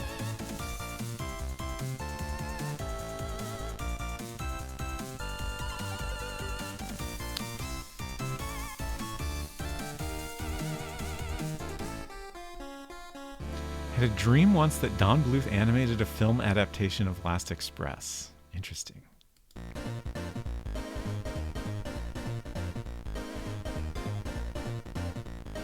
Let's get a foot in here just to be able to visualize things a little bit better. I think I'm gonna draw a whole foot very sloppily.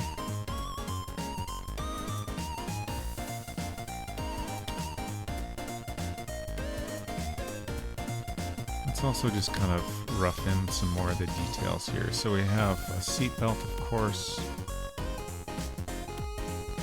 coming across here.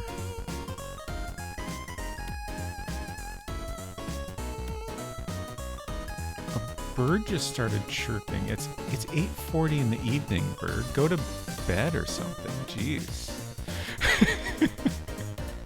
It's weird to hear a bird start chirping this late in the day.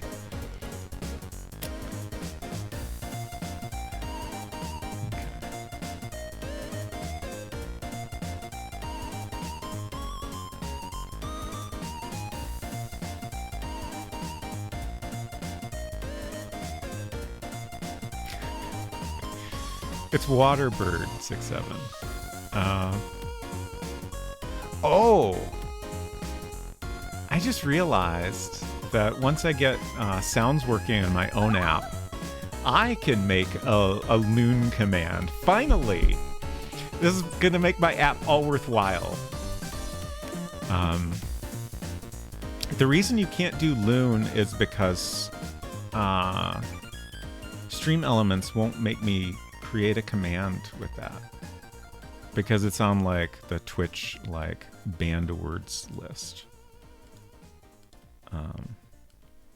which like in a like very broad sense is understandable, but also like it's okay to talk about the bird that is called a loon.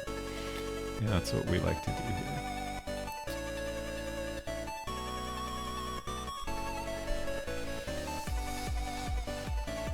Oh, my timer ran out. I was about to say, I think we'll leave it at that for now. I don't think I'm super far off. I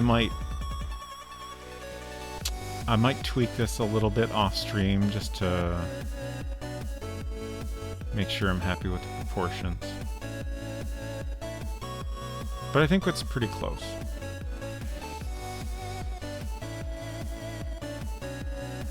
Tell the story about learning what a traffic loon is. There's a road in the area where I was reading an article about how they're going to make it a boulevard, which I have no idea if this is like a generally accepted what a boulevard is, but at least around here, a boulevard means there's like a divider in the middle, usually like grass, like a significant like grass divider between the opposing lanes of traffic. So they're going to make this road into a boulevard, and they're also going to add some traffic loons, which was a term I was not familiar of. Apparently it's a fairly recent term. But do I have a good... I'm wondering if I have a... Yeah, I guess this is the only loon drawing I have, is this one. But like, a traffic loon is called this because, like, here's your boulevard, right? Divider in the middle. And then if you have like a truck that needs to turn around, you know, this might be too tight of a turn for a truck to make. So you need to have a part that comes out here. And then like, your truck is kind of making this type of a shape, which is kind of like a loon's head. There was a web page I came across that had a very good illustration, and now I've drawn this hilarious loon head. Hopefully that's close enough to understand the meaning, even if that is a terrible drawing of a loon.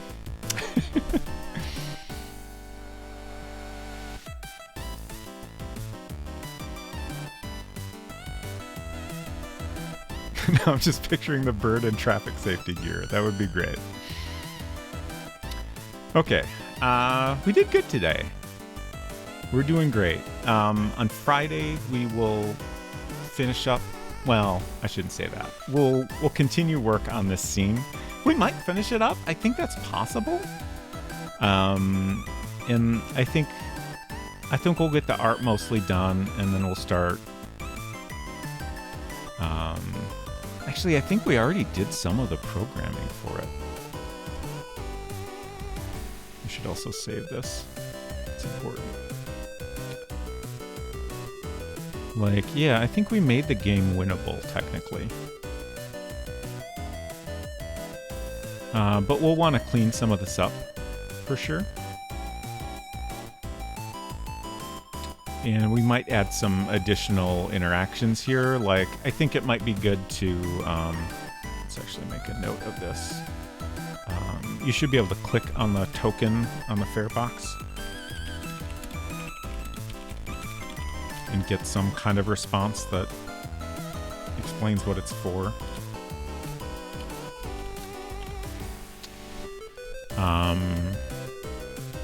We need to be able to talk to the bus driver and somehow learn her name. That might just be like from looking at things or talking to her. We'll figure it out. But we're so close to being done. So I'm going to be back to normal schedule this week.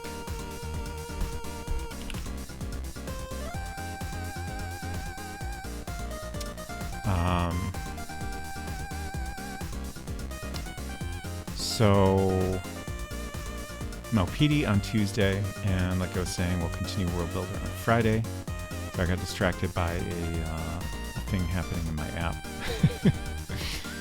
Why do I keep making apps? Let's find someone to raid. Appreciate you all hanging out and helping me out with my World Builder game. I'm so excited that we're almost done with this, and I'll be able to share it online, and other people can play it. I guess I shouldn't get ahead of myself. Before we put it online, we do have to make box art for it, and that's going to be probably a more lengthy project than I would like. And we'll also do some play testing to at least have a couple folks play through it. Game Dev Jeff, thank you so much.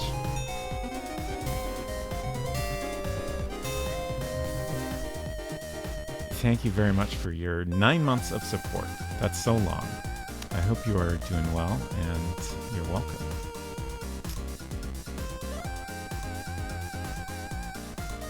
Okay, let me figure out. I think we got some good raid options here. I just want to pop in real quick and see what everybody's playing.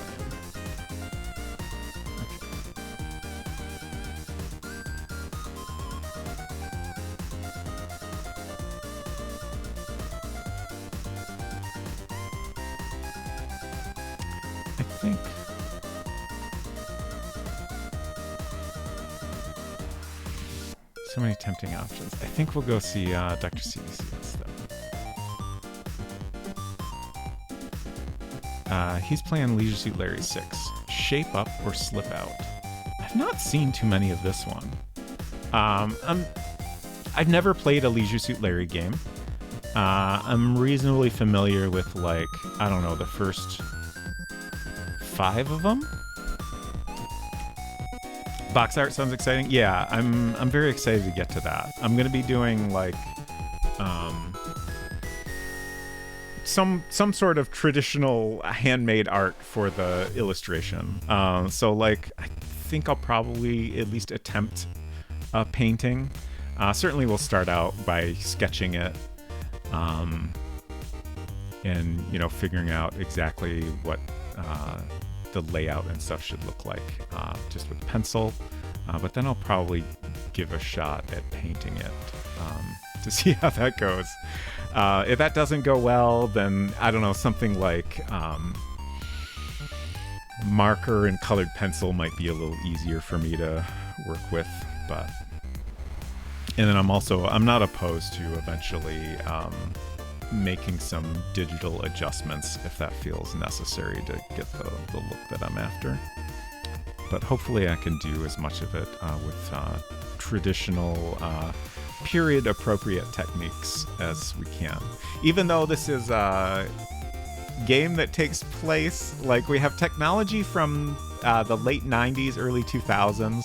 It takes place probably maybe 10 years after that. But I'm trying to stick to techniques from the 80s. It all makes sense somehow, I promise.